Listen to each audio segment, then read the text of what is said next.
Gonna get these niggas. All right, y'all, we back, man. What could go wrong? Episode 34, man. You feel me? Me, Keem, and Pun is here. We got a special guest today, man. DJ Head. Don't worry about nothing. And don't forget, y'all, this episode is sponsored by Underdog. The NBA and the NFL are underway. Turn your takes into cash on Underdog by picking higher or lower on your favorite player stats.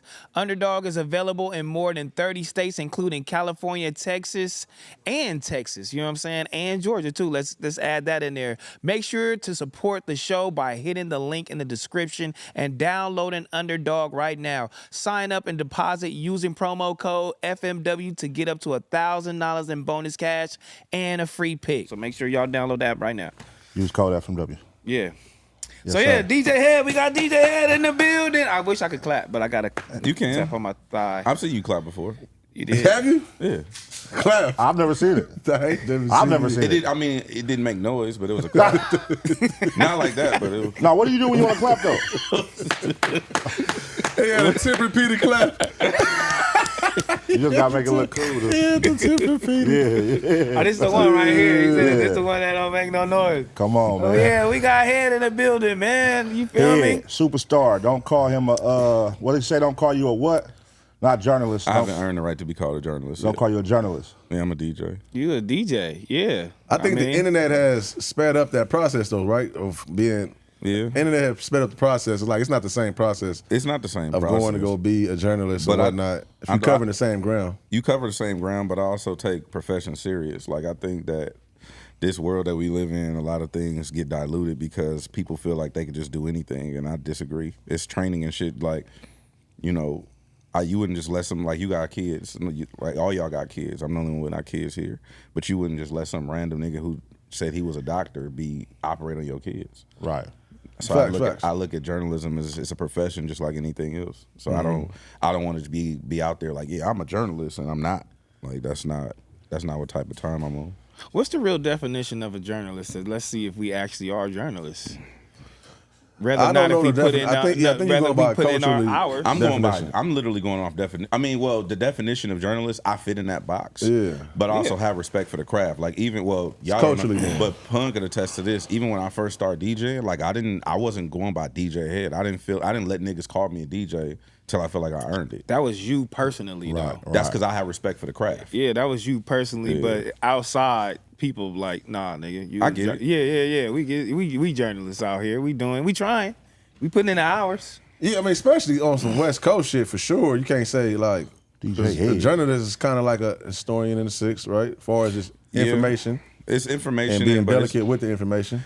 Yeah, but also, you know what? Let me backtrack a little bit. I think I just don't like getting lumped in with people because people don't treat it with the same respect that I do. Okay, yeah, it's kind of like being from a hood. It's like, yeah, but like say Pun is from his section, right? Some nigga who either told on niggas or be getting in the shit or he be getting marked out. He from the same section. It's like Pun. Oh yeah, they from the same hood. Pun would take offense to that. Mm-hmm. Right. You get what I'm saying? Yeah, it's the same thing. I actually, that's why you talking about hoods. I actually don't know where you from. Like I'm not from a hood. Nothing like that. But Corson. Big civilian. Well, my dad's family is from Linwood. My mom's family is from Compton. I'm from Carson. I grew up in down Wilmington my whole life. So I just say when people ask me where I'm from, if they from California, if they from LA, I say I'm from the East Side. If they not from here, I just say I'm from LA. But Head hung with all the homies. I was with a lot of knuckleheads. He was with all the homies. Yeah, because I actually when I was driving here, I was like, I actually don't know the DJ Head origin story. You know what I mean? Like, where you come from? You say you come from Carson. What made you want to get into DJing? You know, or working at the radio station and shit like that. Like, I really don't know you. Or I just know you from just being around in the industry, working for Power, you know what I'm saying? But I really don't know, like, all the ins and outs, you know what I'm saying? I went to, when I first got out of high school, my home school, I was supposed to go to Banning, not even Carson High.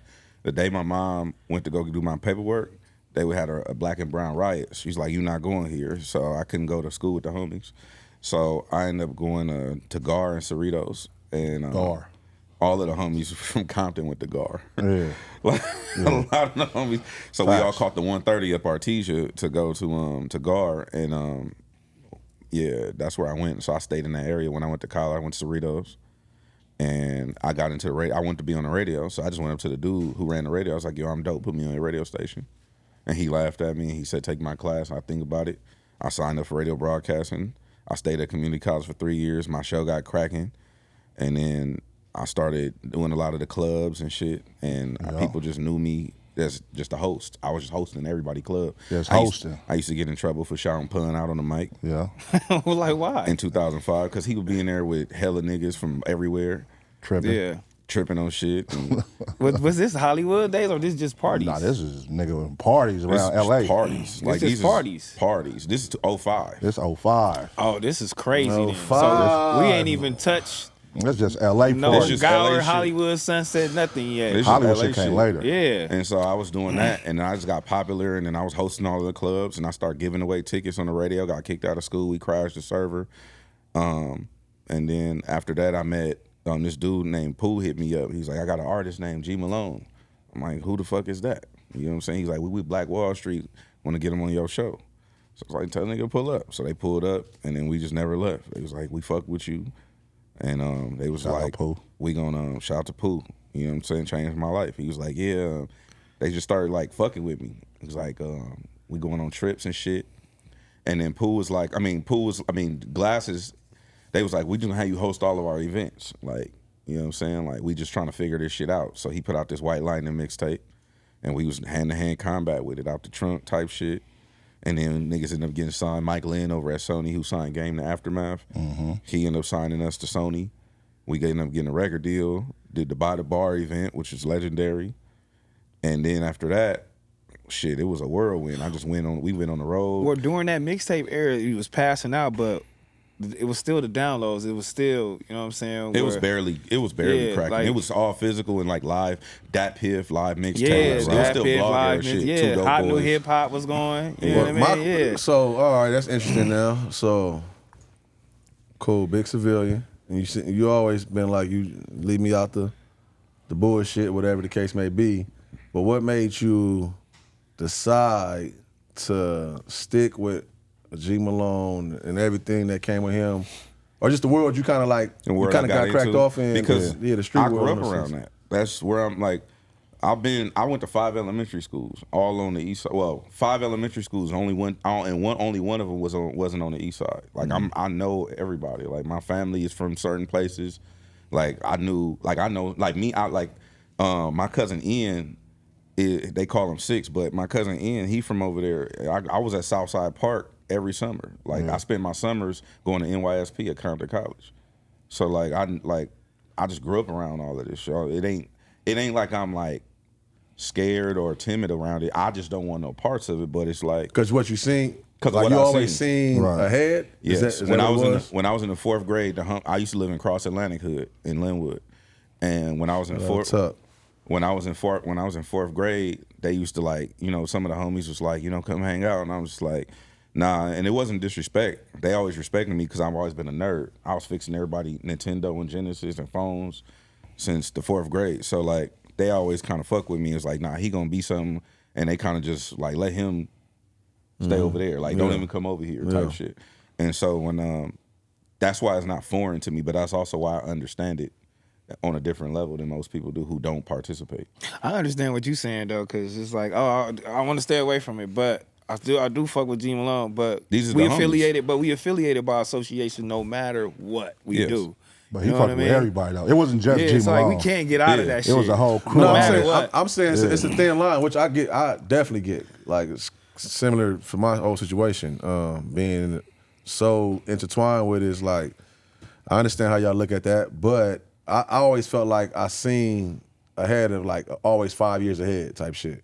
So I'm like, nah, cool. You can leave me up out of that. I was looking 15, 20 to 25 years. So my thing was, and this is just what I thought when I was a kid, I never saw anybody that was a billionaire be that's why I don't do drugs. I don't drink, I don't smoke, I don't do shrooms, I don't do shit. Because I just never saw anybody go where I'm trying to go doing any of that shit. So that's just what I'm on. Yeah, that's one thing I can say about him, man. He was around all the influence, but he never picked it up. We done been in some, like me and him, Yo, it's done God. they done had me in some real bullshit. Yeah. Like So- real bullshit. So all when the you was time. in the bullshit, what was your mind like? You know what? I gotta fight. but pun. Today, I'm not fucking with you tomorrow, man. I can't keep doing this shit. No, it ain't. No, they never got me into a fight. Yeah. But I've been adjacent to I would have gone to jail as well if some things have gone a certain way. Yeah. They never had me in no fights. Like I've never taken a fade for him. He's probably never had to. He never had to. Yeah. But I've had to talk him off of a ledge at one point. It was an event. For sure. I'm gonna ask you about these fights too, but we still gonna be on this origin story. So mixtapes, he gets signed. G Malone gets signed. You still by his side. Yeah. So right before that, he was like, "Hey, cuz, you finna be my DJ." I'm like, I don't know how to DJ. Yeah. He was like, "Well, you the smartest nigga I know. You can learn how to DJ." I'm like, "All right." So, but I had always wanted to learn because I was just hosting radio shows, and then so shout out to DJ Khaled, took me under his wing. DJ Khaled, DJ Dance, DJ BAD. They let me fuck they records up. I carry crates for DJ. This before Serato. This before the computer and shit. I'm carrying crates, and yeah, they really like showed me the ropes, and then once I got going, we started really going and getting cracking. I just started DJing, and then one day, I don't know if you remember this, pun. We did a party downtown Long Beach at Club Cohiba. It was like a cigar lounge. That nigga I remember Cohiba. Remember 7-Eleven upstairs? Upstairs. Yeah. So we did a party, and I forgot who Pooh did the party with, but the Insanes in the 20s got into it because you know they all family. Oh yeah. So they got into it. The DJ left. Oh yeah, it's time to get popping. The DJ left, right? So Pooh was cussing, you know, Pooh, I don't know if you know, Pooh losing his mind. Like Going crazy. He going crazy. So I just hey, figure it out. So I'm just like going through they had a vinyl collection, so I'm DJing. I was like my first time like Getting active. Yeah. just had to figure it out. Because the bullshit going on. You in the bullshit. No, they know. If you know how that shit set up on the main street, you could look out the window and see the niggas is in the street. Yeah. You know what I'm saying? Like, so it was just one of them type of deals, and I was just DJing the party. You was thinking at that moment, I wish I would have found a safer artist for my motherfucking interview. They was doing all the parties. They was doing Firing Squad. Yep. Y'all was doing all the parties that was y'all in 3 the Hard Way, because Obina, shout out Obina, was bringing all the city out, like all the niggas from We was everywhere. doing all the parties, and it was just like, to me, it was normal, which is probably crazy now that you think. Now I think about it, like that shit wasn't weird to me. It was normal. Nah, that shit was normal as fuck. That's Now how I when be you trying to think explain about it, it's to like, people when I be trying to explain it to like when I be talking to Ellie Wilson or like people that ain't from here, and I'm, like, even like during the whole beef shit, I'm like, bro, if you not from here, you wouldn't understand it. Yeah, you don't get it because you not from here. It's like, who are you? Like, I'm like, I don't know how to explain this shit to you. You know what I'm saying? I've tried to, but people, if you just get it or you don't. Yeah, I think people get the perception that if you're not a gang member, you can't be outside in LA moving around, partying, having fun. Nah, just be you know you. what I mean, without being affiliated. Mm-hmm. And even them, they would always be like, man, hey, like I remember one time, we was doing what's that club over there on Pico? The one with the high ass stage. Remember when you knocked that nigga out? Yeah. Oh man, come Mixed on. Nuts. Oh, sorry. Oh, Mixed Nuts? No, not Mixed Nuts. The joint. The joint. The joint. We was at the joint. And Pun was like, hold on. He did one of these. Yeah. And he turned his hat backwards, and that's when he turned into Punisher. Yeah. Put a nigga to bed. It was crazy. Put a nigga night.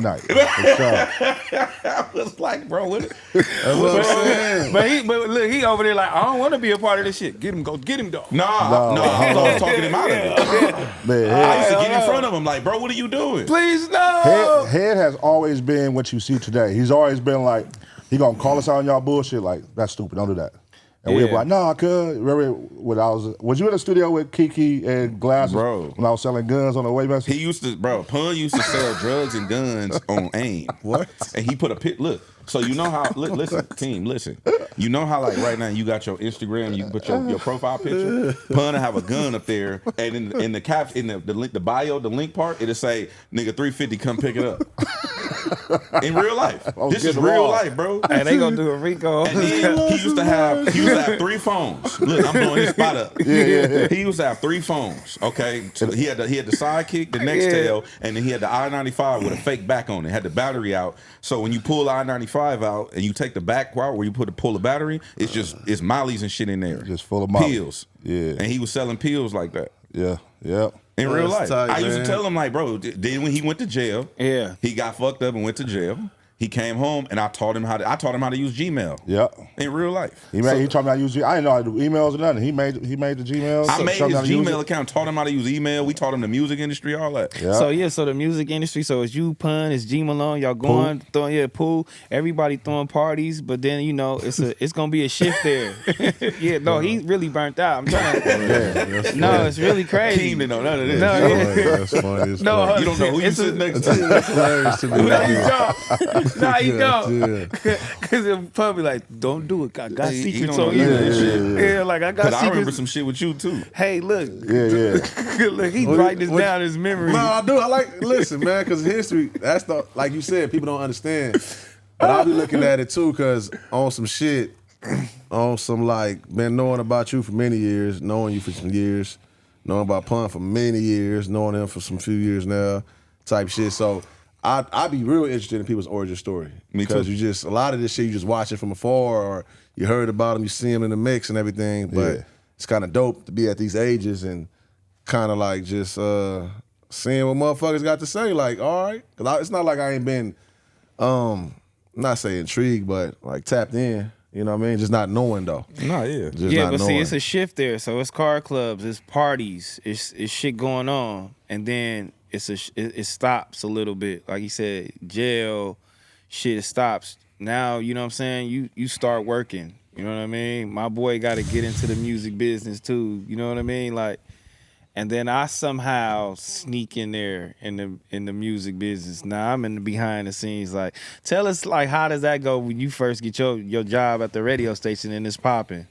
Well, so that came because, it was a long venture up to that. I'm about to say it's some fucking years, right? You did this I like started. So I went to school Homegrown, for. I went to all school that. for radio in 2005. No, 2004 is when I went to school for radio. I got hired in 2015.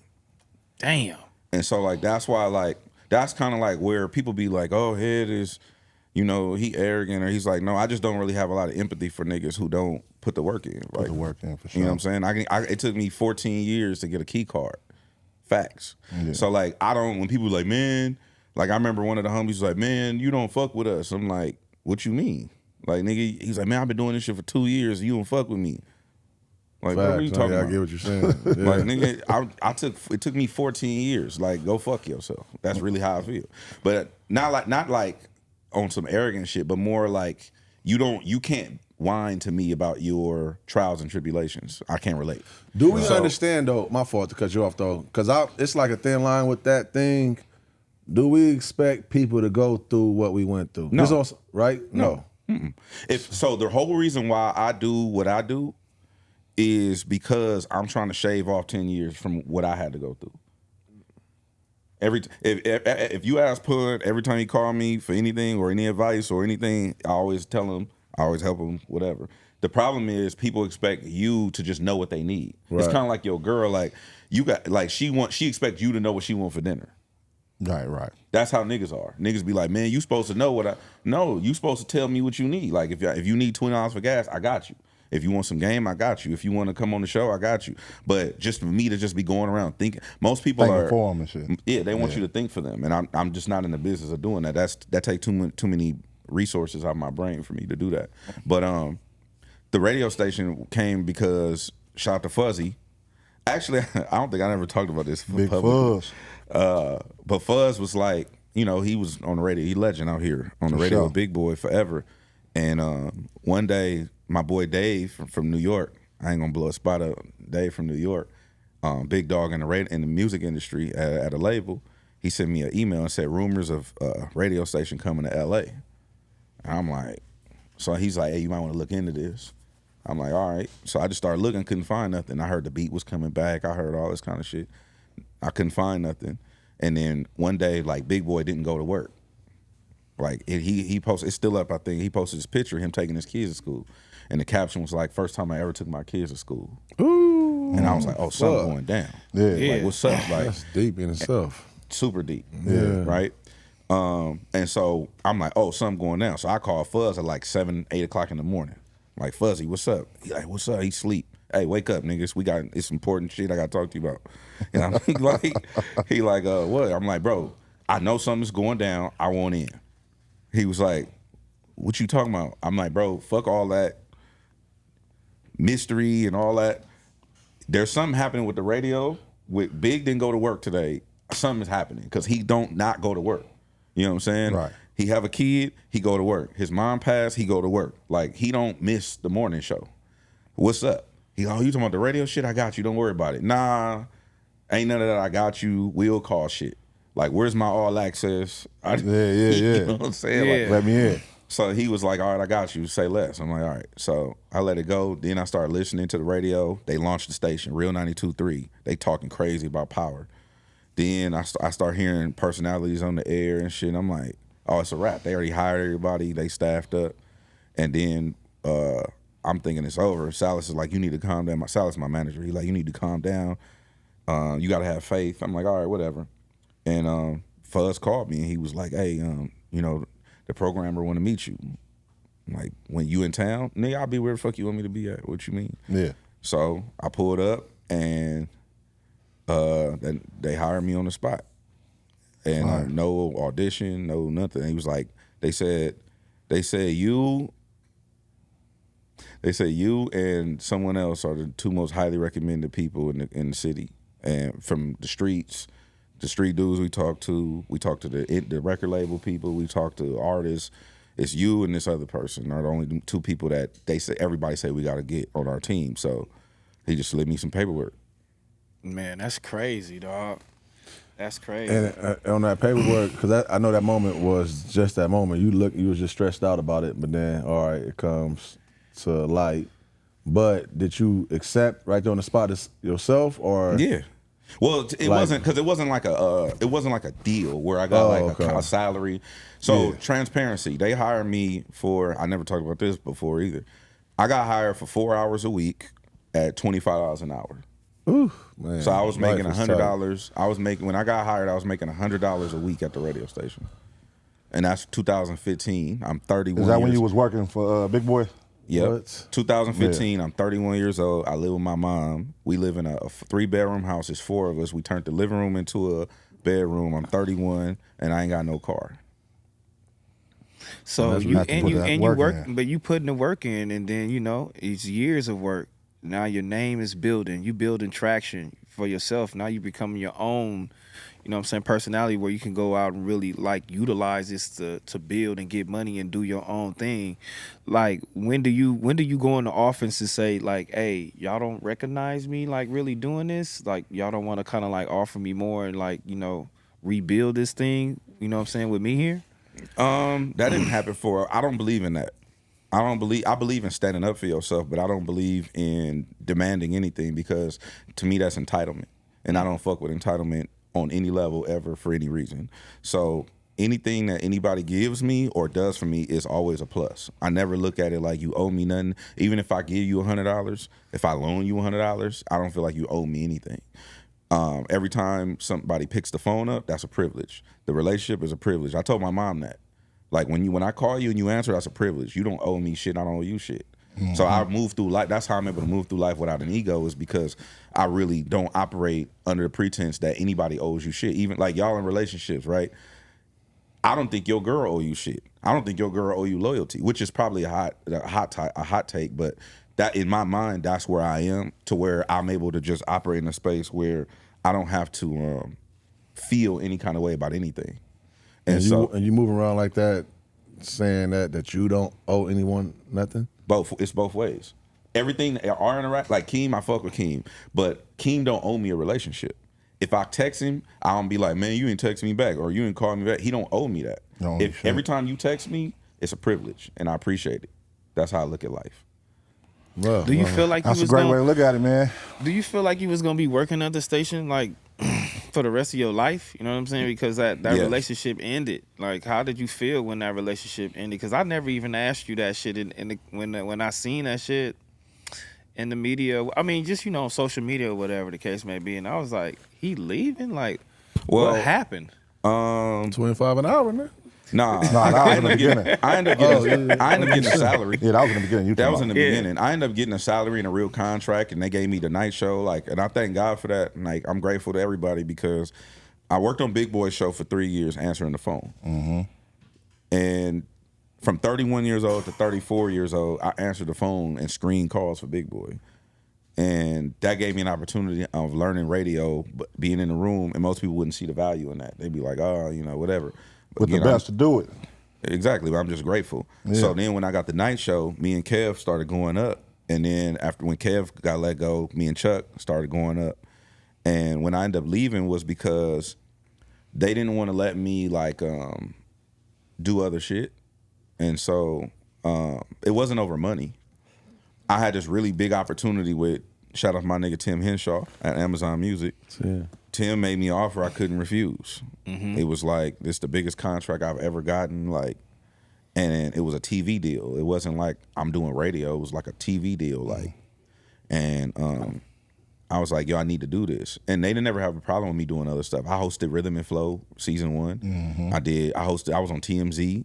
Like I hosted like the, you know, so it was like I signed up for a season of TMZ. I did Rhythm and Flow. There's no problem. But then for some reason I couldn't do the Amazon thing. And so I basically was like, one of my bosses told me, he said, they think you bluffing about leaving. I'm like, oh, I don't bluff.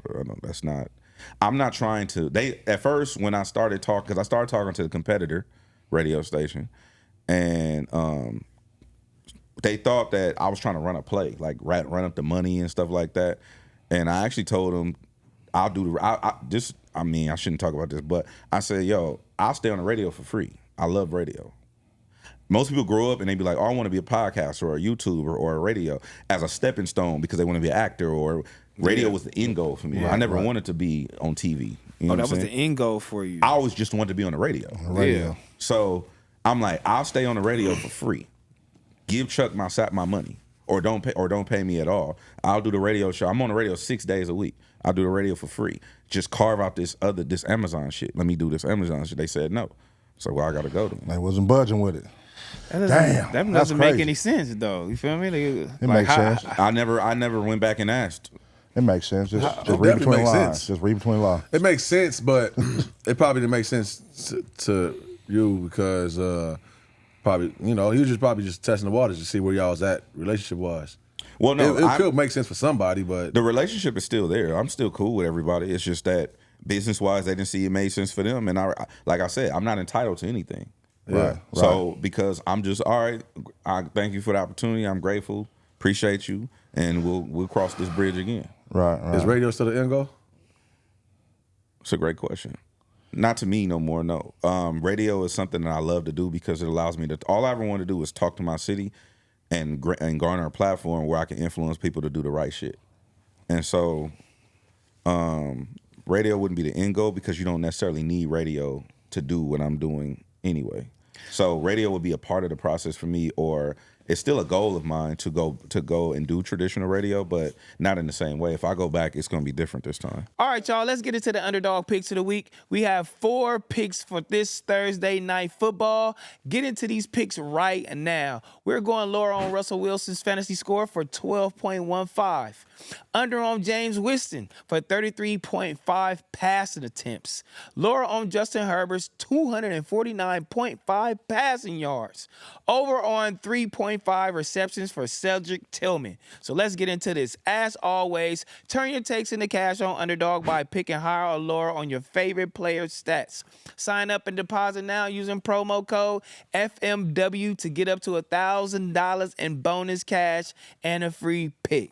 I think we need to share some light head on homegrown radio. Yeah. The importance of what that meant to LA artists before we had radio capabilities and access They wouldn't to let us radio. on the radio. They wasn't letting LA artists on the radio, but there was this spot in Inglewood. Was that Inglewood? Yeah. Well, yeah. Chuck's apartment, the first one. Yeah. In In Inglewood. We was doing homegrown out of Chuck's apartment, and that just came out of necessity because in LA they didn't hire black people on the radio. I know that's been a huge narrative over the last 10 years or whatever, but so we just created our own shit. And what's crazy is if you look at a picture of that back lot now, you would probably be like, damn, that's like a Rolling Loud today. Yeah. Like all the artists that used to be all just back there. Yeah. Like everybody. Everybody used to be at Chuck's. There was a lot of unity in that back. For sure. And that's we like I said, we never, and even at Chuck's house, you ain't never had a problem over there. Nope. Like we just create spaces and niggas respect it because I'm not pushing no negativity. I'm not siding with this person. I'm not trying to blackball this person. I'm just, hey, bro, if you from here and you moving with some sort of integrity, I'm fucking with you.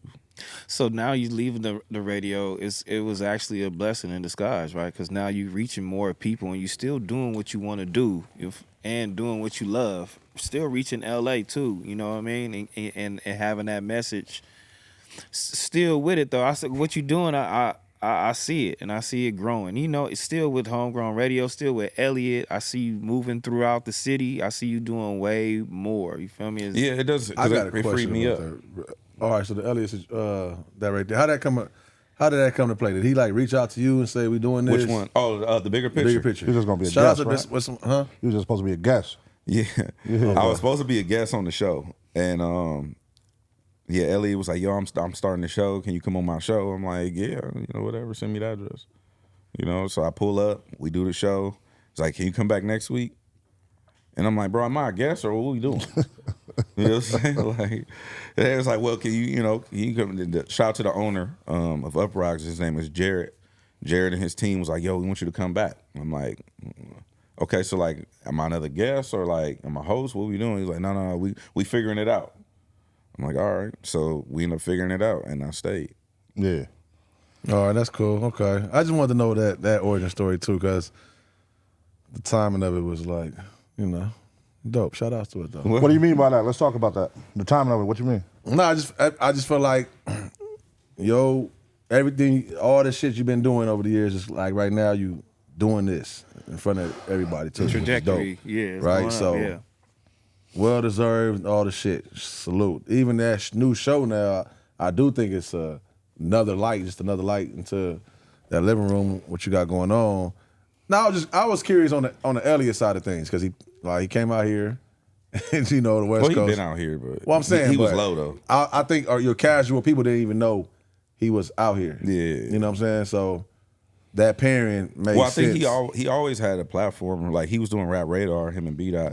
And I think when I think they was trying to. I don't know. I never asked him, but I think they was trying to like re-up their deal or something. And he was. But this feels like a West Coast platform. Is what I'm saying. Oh yeah. No, I consider it to be a West Coast platform. Exactly. So that's what was just because they're here. Part. Like Jeremy from Canada, but he live here. I think just because you're in it. Oh, literally just because I'm a part of it. The Literally, location is a West Coast platform. I was talking about It makes it a location. West Coast. No, Like- I know it's location. I'm just talking about the platform itself. It still feels Oh, okay, gotcha. like a and West that's because Coast of me. thing. You Yes. think not? I don't know. I don't. I'm just. I'm You bring only the West saying as Coast a element consumer. for sure. Okay, well that's fair. As a consumer, I'm looking at like, oh, okay, how did that Elliot come bring to like play the and old school everything? journalist For sure. element. You bring the West Coast element, and then the other cat. And he then dope. Elliot, he's No, snitching. Elliot is who he is. That ain't. Well, he had to put his bid in because he had to snitch on Drake and all the whole little shit. You know what I mean? He had to get his ties in. Snitch You know on what I Drake? mean? And that's another thing too, though, right? So okay, even had to like I give said, him- I'm a fan of the show. I watch the show. Now, I know kind of like you always try to steer away from the bullshit, right? But I do also see on that show that they kind of like bring you in Yeah. On the to bullshit. the bullshit. So how do you I just tell handle the that and truth. take that? And I just tell the truth without violating. That's it. Like I still operate. I'm not a street dude, but I understand the code and how it works.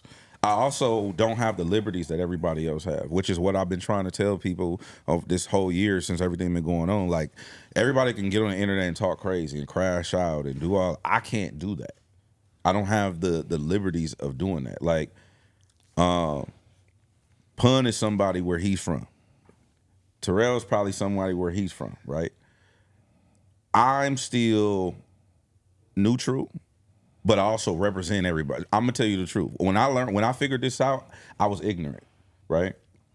When I learned it was when shit happened with somebody at the radio station, and my phone started ringing, and it was like this nigga and this person and this person. People didn't even have I didn't even know have my number, right?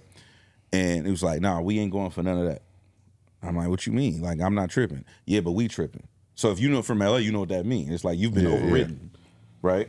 So since I've been overridden, I'm like, okay, people care about me, or people care what I say, people care what I think, or whatever. But it was more like, hey, no, you represent us to the world, and we ain't going for none of that. So now I'm like, okay, and now I'm in a position where I don't look at it like Pun represents his section, but he also represents, community or whatever, right?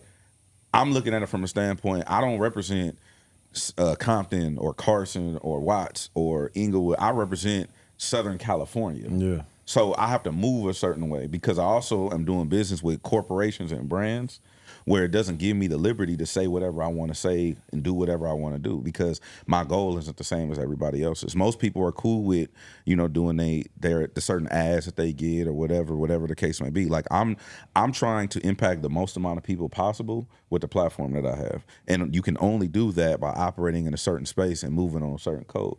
I can't afford to compromise that for some clicks, for a hot topic, or to go viral. So that's the reason why you didn't really implement yourself in the crazy shit. I'm saying when Akademiks wanted you to go, I can't crash out. That's not even who I am as a person. That's what I was just gonna say. I'm like, that's head as a person in life. Literally, it'd be. There was one point where Pun kicked off some chaos amongst the label. Right, we had a label. Pun kicked off a bunch of chaos with this iPad, and he hit his hand, and he called it the what? Hand of God. He called it the hand of God. Right, and he kicked off a whole. I'm talking about it was a rumpus room in that motherfucker. Right, With the hand of God? it's the whole story. It don't matter. What's going on? Pun he was on bullshit. Right, Distracted. I'm over here on my phone. Just like this. You ever seen that meme of that girl in the swing while the whole shit on fire behind her? Yeah, like, that's oh me. well. That's me. I'm not. Yeah. I'm not finna get into it because the thing is, usually people punch up and usually people talking shit about you have less to lose than you do.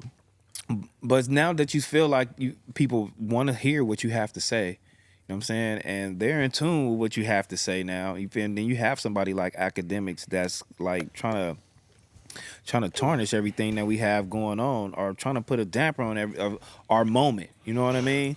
Then we have you as a person here that the Coast Guard. Get in there. This is what we need you to do to protect us. You know what I mean? Like, do you feel like you obligated now to get in there, you feel me, and speak for us as a whole for the West Coast? Now I do. Before I didn't. Before this year I didn't. Yeah. Now I feel obligated, but I've always said things, but not publicly. Like, most of the people that either bring my name up or most of the people who either have a problem with me, or not, it's only like 2 people that probably have a problem with me. But but most of the people who have something to say about me, we've spoken offline. I don't do I'm not finna get on camera and talk crazy about nobody. For what? My number hasn't changed since 2003. I'm not changing my number. I don't run around. Top told me that. Keep going. Top told me that. He said niggas who change their number don't know how to say no. He told me that almost 10 years ago. Because he still got the same number from when he was in the bricks. I think me, him, Glasses, and like one other person got the same number that I can remember for the last like 15, 20 years. And it's just like, anybody that like, especially when it comes to act, I respect the things that he's done and what he's built. I don't respect how he uses his platform. And yeah, elaborate, because like, how is he actually using his platform? Because these gentlemen here, you feel me, and myself sometimes, I like when he breaks down different things and he's like really dissecting it for us to understand different things. You know I what agree I'm with saying? you. I really love that about it. So I wouldn't say I don't like his platform in a whole. No, I it's can't not. say It's that. not. It's not an all-encompassing thing. Certain elements. It's certain elements. Yeah, it's not. It's not. It's not all. It's not a catch-all. It's like if it's a gumbo, I just don't like the shrimp. Okay. You know what I mean? Because we Yeah. can do without that. Yeah. And you just, some of those things, you wouldn't do those personally. It's not that I wouldn't do it. So I'm not speaking about it from a vain standpoint, like, because I actually, you should get Will Smith's book. It's fire. But I remember him getting advice. What he said, he was talking to Kevin Hart was talking to Will Smith. He's like, I don't give advice because when you give advice, it teaches people how to be you. So I don't necessarily give people advice no more. I give information, right? And so I'm not saying that it's not the way he conducts himself is not becoming of how I would do it. I'm looking at it generational. Again, I'm thinking about the broad. I always zoom out, right? Every time I do something, say something, move, make a move, I always try to zoom out 1 to 3 layers, right? And so when I'm looking at it, when I'm from the standpoint I'm looking at it is, it's not even singled out just Ak. I don't want to single him out. There's a whole generation of people doing things where it's teaching people that they don't have to be accountable for the things that they do and say. And I don't fuck with that, because y'all, y'all have had to have on-camera conversations and off-camera conversations because of different things or whatever. Keem, same thing, right? There are things that go on and you have to deal with those things. I don't respect people who could just log off, which is why I don't like, certain people in the culture who don't look like us, because at the end of the day, you can meddle around in this and you could take your hat off and go home. Right. That's Start not a available fire. to us. That's a bar. Start a fire and walk off. That's not available to us. Okay, so I'm DJ Head Tuesday through Monday. So if we talking about niggas, we don't like niggas starting fire and walking off.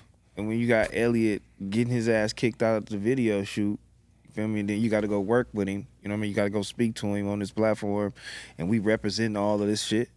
We represent Dot. Like, how's this conversation going? Like, bruh, like, we not even supposed to be doing shit like that. Are you on my team? Yes or no?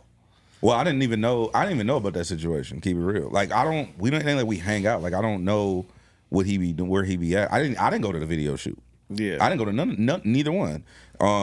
Neither day. I didn't go to neither video shoot. So I didn't know who was there or what happened. I found out when you found out.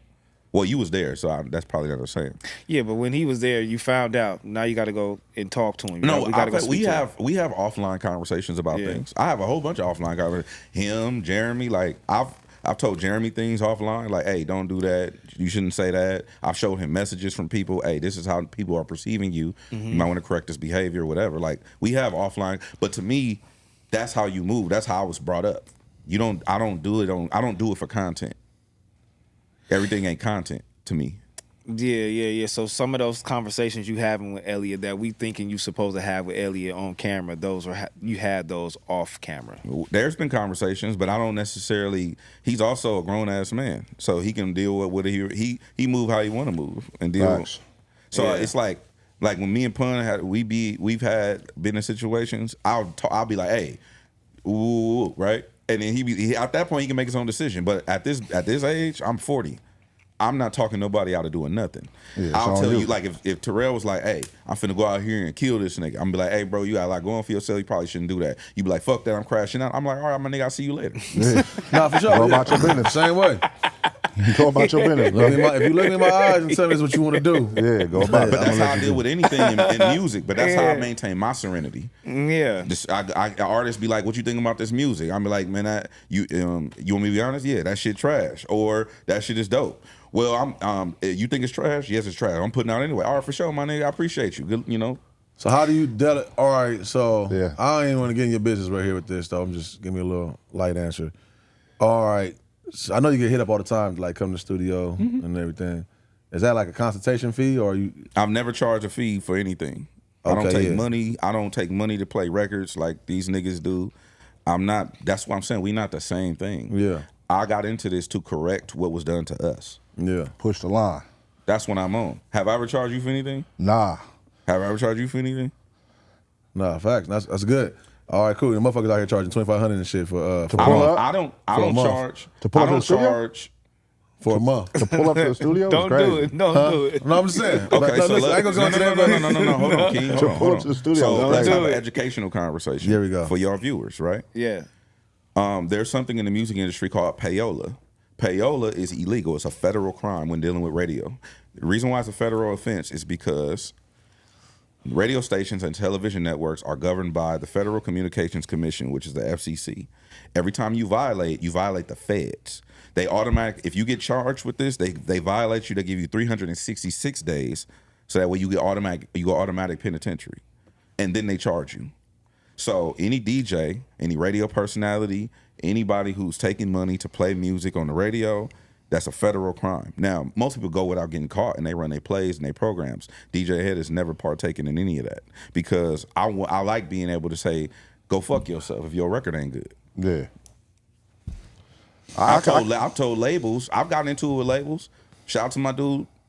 Shout out to the homie from Atlantic Records. I've gotten into it with them before over our records because they called me about a Boogie with a Hoodie record. And I'm like, well, what about this Roddy record?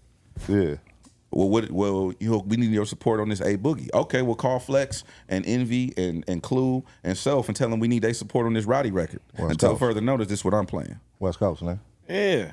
West I Coast. like that. You best, Hey, Head, I can't say, now I think about it, I can't say one time I think I ever saw you commit a crime, bro. I've done never saw one like thing before. around us, though. Nah. That nigga said commit a crime. Nah, I seen Head do some shit. I never saw the seen nigga Head do that. turn up. You gotta understand, we always used to be together. We used to be together a lot. But that's the whole every point about day. it. He don't gotta commit. That's the thing, though. So if you that close to, like, if your origin story is so embedded in a motherfucker selling guns off a away message, right? That's how close. It don't even matter. You don't got to, but you can be involved that quick. You know what I'm saying? So that's crazy how the upbringing. Our be circle out was here. actually interesting. It was crazy. We had a pimp. We had a gang member. 2 gang members. Yeah, we had nigga. I'm over here selling guns and drugs. Like, we got all kind of like a wild circle. The Head's just like the nerd, and he's standing on that. I'm standing on that. You know what Nah, I'm saying? individuals. Anytime I think an individual go be good in any setting anywhere in the world because individuals that's always also, go I link with think- individuals. That's also why I think people have a problem too, because it's like, how do you get to be yourself? Yeah. I'm myself, and I'm unapologetically myself. I'm not finna fight you, especially now. I'm not finna fight nobody. You got it. You won. You want me to say it on camera? You won. You got it. You the man. I'm a bitch. Whatever you want to. I don't got time for that shit. Yeah, you remember the era of the L.A. clubs when they used to tell you you can't play no L.A. artists? I didn't want to talk about that, but That was a cold era though. yeah, I Who used was to. telling like the club, the promoter was saying The this? promoters, Yeah. the This- promoters banned me from playing LA That's music in crazy, the club dog. in real life. So They a lot wouldn't of even people- let us in A lot that of people think motherfucker. that my biasness come from just me being homies with Dot or Rock or Glasses or YG or Ty or Joe or any. That's not where my bias come from. My bias come from I know what it was. So you got to think about. I call it the no man's land because I don't know when to call it. But after Dre and Game kind of like had their separation, Doctor's Advocate came out to the New Boys. It was dead out here, and that's the era we came up in. Yeah.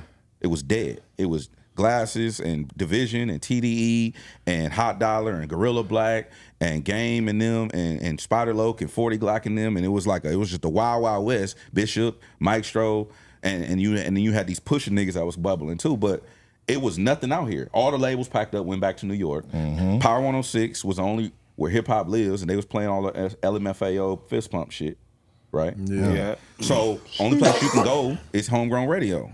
Me and Chuck, and there was no clubs. We was doing shows. Hot Dollar had the #1 song on the radio. You know where he was doing his show? At the Copacabana in Long Beach. I think I was there for that, honestly. That's funny. At the Copacabana in Long Beach. Either you doing the Forum or you at the Copacabana. There was no in between. Copacabana.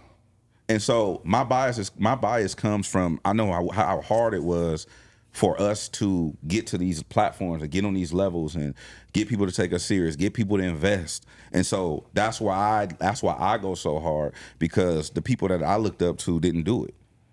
They was running their plays or whatever. Or they probably did it already. They didn't. They wasn't doing what I've done. They didn't do that. Okay. They didn't do that. I remember you had to open a slot at the hottest LA club when we did finally get a hot club, and they wouldn't let this nigga close out. And remember, I used to always push for you every week. Pun would be Let so Head disrespectful. close out, nigga. He would come up while the DJ is DJing. Man, let Head DJ. Let Head DJ. He yelling at the DJ who's DJing. It's the hottest Let club in Head LA. DJ. What was you doing it for at that time? Nigga, for LA artists, they wouldn't play no LA music. Pun is the first person that brought me Tooted and Booted to play it, and it was unmixed on a flash drive. He was like, "This is gonna be the hottest song in the city. Play this." Let's talk about it. And they Yeah, wouldn't. that's what I'm saying. I want to talk about that because, like, what was your Let's talk that about wasn't it. your artist or nothing like that. But why would you go They wouldn't let me play it. get at This was bro? This was just when we finally realized we got an opportunity of West Coast music that could go somewhere. And now we have a hot club. And then the homie is in the space. He the young DJ at the time. Everybody else is the older, established already. And he know what niggas want to hear, but I'm in they the so out of streets, tune. and I'm in the studio. They so- out of tune. They not in the street, so they just playing what they playing. But everybody in the club, this is the city. We coming out, the streets is coming out. So we like, nigga, we want to hear that shit. Right now, nigga, YG got Tooted and Booted. Nigga, it's this record out, it's this record out. Head knows that. But they making him open up at 9:30, 9 o'clock. Yeah. So he playing the shit early, nobody's really there yet. And then it was like, man, niggas just started pushing the line every week. I mean, we used to have a meeting at Denny's. I'm like, man, y'all gotta let Head close out. This when they wouldn't let Nipsey come to clubs. Don't book Nipsey. Yep. Don't book Nipsey. That's a real thing in LA. It was like, don't book Nipsey. There's no three LA promoters. I'm not gonna name nobody. There's 3 promoters who told me don't play no LA shit. In real life. And then when everything blew up after the jerk and then Ratchet came and all that, they called me to book the homies. And I remember I held a grudge too. But it's like the thing is, you could either hold on to that shit or you could just be like, bro, it's the cost of doing business. And these people are just I expect people to be people, which is why I'm not offended. I don't get offended because I just expect human beings to be human beings. And that's a nice story that Pun brought you Tooted and Booted. And I've heard Tooted and Booted in so many parties, house parties, skating ring. I'm skating to this shit. But transitioning that shit into the club and him giving you that shit, you feel me, and trying to have him play that and have you play that is really actually crazy. I mean, we really been doing this details, shit. right? That's really good truth in the details, Did y'all have a little something right? That's wild. I got YG his first club booking ever at the Hop. Shout out to Joe Green too. While we were in YG, I was like, hey, they want to book you at the Hop. He like, how much? Like $1,000. Yeah. He like $1,000. I'm like, yeah, $1,000. And I remember he like, fuck it, let's do it. And I remember this when Joe Green was running with him. I don't even think Brandon was with him yet. I don't remember. But they came to the Hop, and I remember for Obina and rest in peace, what was his name? Light skin. Ernest, rest in peace, Ernest. And then I remember after the party, he was like, man, what do I give you? I'm like, shit, whatever you want to give, you give me like $200. Like, boom. I'm like, all right, good look. That was his first booking, like at a club. A lot of those things is like that, bro. Like, Pun got out of jail. We taught him the music industry. He did that with YG. Like, I just remember us trying to do that. We didn't have that. Like, a lot of people didn't look out. Not that they needed to, but I always wanted to be what I didn't have access to. Did you grow into this and realize kind of why motherfuckers wasn't looking out? Because I say this all the time. I feel like West Coast artists, if they crack, you go. You know, if you crack through, you go. Right? And then you got, you know, artists that don't necessarily go, but they still survive and whatever the case may be. But I feel like a lot of West Coast artists, then you take from the artists to go to their teams, and people that's A&Rs and all that shit didn't just get theirs. They might have had the look, the popularity, but they never got theirs. Yeah. So I think that's what held up the need to want to give or want to do for somebody else. I disagree. It's the artist's fault, and it's the people around them. I shouldn't be the first person to tell you that your music sucks. Oh, okay, yeah. Well, that's what I'm saying. That still comes from the, like, think about that. But here's the other part about it. A lot of people get hot not knowing what they're doing. They don't know why the record is working. I'm gonna tell you the science of why the record is working. Oh, the record is 93 BPM. It got a sample. It got a familiar melody on it. Like, it makes sense. That's why the record. It's a formula. There's nobody in the music industry, Jermaine Dupri, Timbaland, Dr. Dre, they know some shit you don't know. Yeah. That's why they can do it over and over and over again. It's just like when you make a recipe. It's no different. A lot of people go in the studio and they just make records. Why you in here just, you punching in every 2 bars, you freestyling your hook, and then you figure you're going to make a hit record. It don't work like that. Now, you can do it. Some people can do that, right? And you might get lucky. But there's a methodical effort that goes into, which is why when you look at when you look at My Beautiful Dark Twisted Fantasy, it's probably 1 million niggas on that record. All of the lights, I looked at the credits, there's like 32 people on that record. There's a reason why that record worked. Because there's a methodical effort that goes into that. It's not 4 of us in here right now. You only see 4. Yeah. It's 4 other people right here, right? That's how the music works. So when people go in, it's the artist's fault and the team because they just let their artist go in there and record, and then when the artist finish, they be like, "Oh, you got 12 songs." They take it to a DJ and expect the DJ to like it. That's not how this works. Yeah. And you got to be willing to give a nigga a piece of the pie, because 32 people on one song is nobody I know out here that's going to put 32 niggas on this song and say we all wrote it to get the piece of the pie, homie, out here. Well, the problem is niggas is too busy fighting over the crumbs and they can't find the cake. If there's crumbs, there's a cake somewhere. Niggas got to have a big picture mentality, and they just don't. And you can put 32 people on a record, but a lot of people just want to get paid. They want to hit it. They treat the music industry like hitting a lick. That's also why I don't respect a lot of people. This ain't this ain't hitting a lick to me. This is a Exactly, career. man, You've been not- offered an opportunity of a lifetime. Man, Right, hitting the right. lick mentality is insane, bro. Yeah, Hitting the and, lick. And what I wanted to talk to you too about was I wanted to ask you about the Kendrick show too, because people really feel inclined to really bother you and put a lot on your shoulders. Because when you didn't ask, when there was a lot of artists that didn't hit that stage, they were upset, but they were mainly upset at you. You know what I mean? It wasn't Dot. It wasn't Dot people. It wasn't fucking Amazon. Coast Guard. That's because I'm accessible. It was you. That's how it You know go. what I mean? It was like, how did you take that? You feel me? Like, because I know you were seeing it was just like, bruh, like, That come with the how territory. how though. did you take that, bruh? Because speaking to your people and behind the scenes. I've had conversations with people. It's just that's the cost of doing business. Yeah. Yeah. If you live by the cheers, you die by the booze, which is why I don't invest in that. Like I'm just pushing positivity, and it's just like, bro, like at the end of the day, if somebody tasks you with doing something, with doing a job, you're gonna do the job. I do the job. That's it. I don't take it personal. It could have been anybody up there and not me, and I wouldn't have took it personal. But did you feel like, all right, just being a little more transparent, did you feel like, all right, some of my personal probably got into, you could have made a call for whoever it may be, you know what I'm saying? You could have made a call, I could have, but whatever our personal is the reason why I didn't. And No. that's what it is, what it is. If it was up to, first of all, y'all know me. Y'all know the line I put. If it was up to me, we would have a 2-day festival.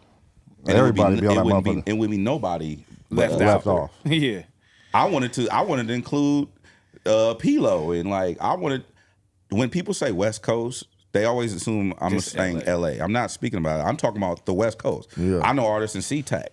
Like these artists up in Seattle and Tacoma, and like artists I include Arizona, Phoenix, Reno, Vegas, like, you know what I'm saying, Dago. Like I know hard ass rappers from Dago. Like, you know what I'm saying, and Fresno, and like, so to me, if it was up to me, it would be everybody. It would be all of us up there, but that's not how it works. You got Right. you get 30 minutes.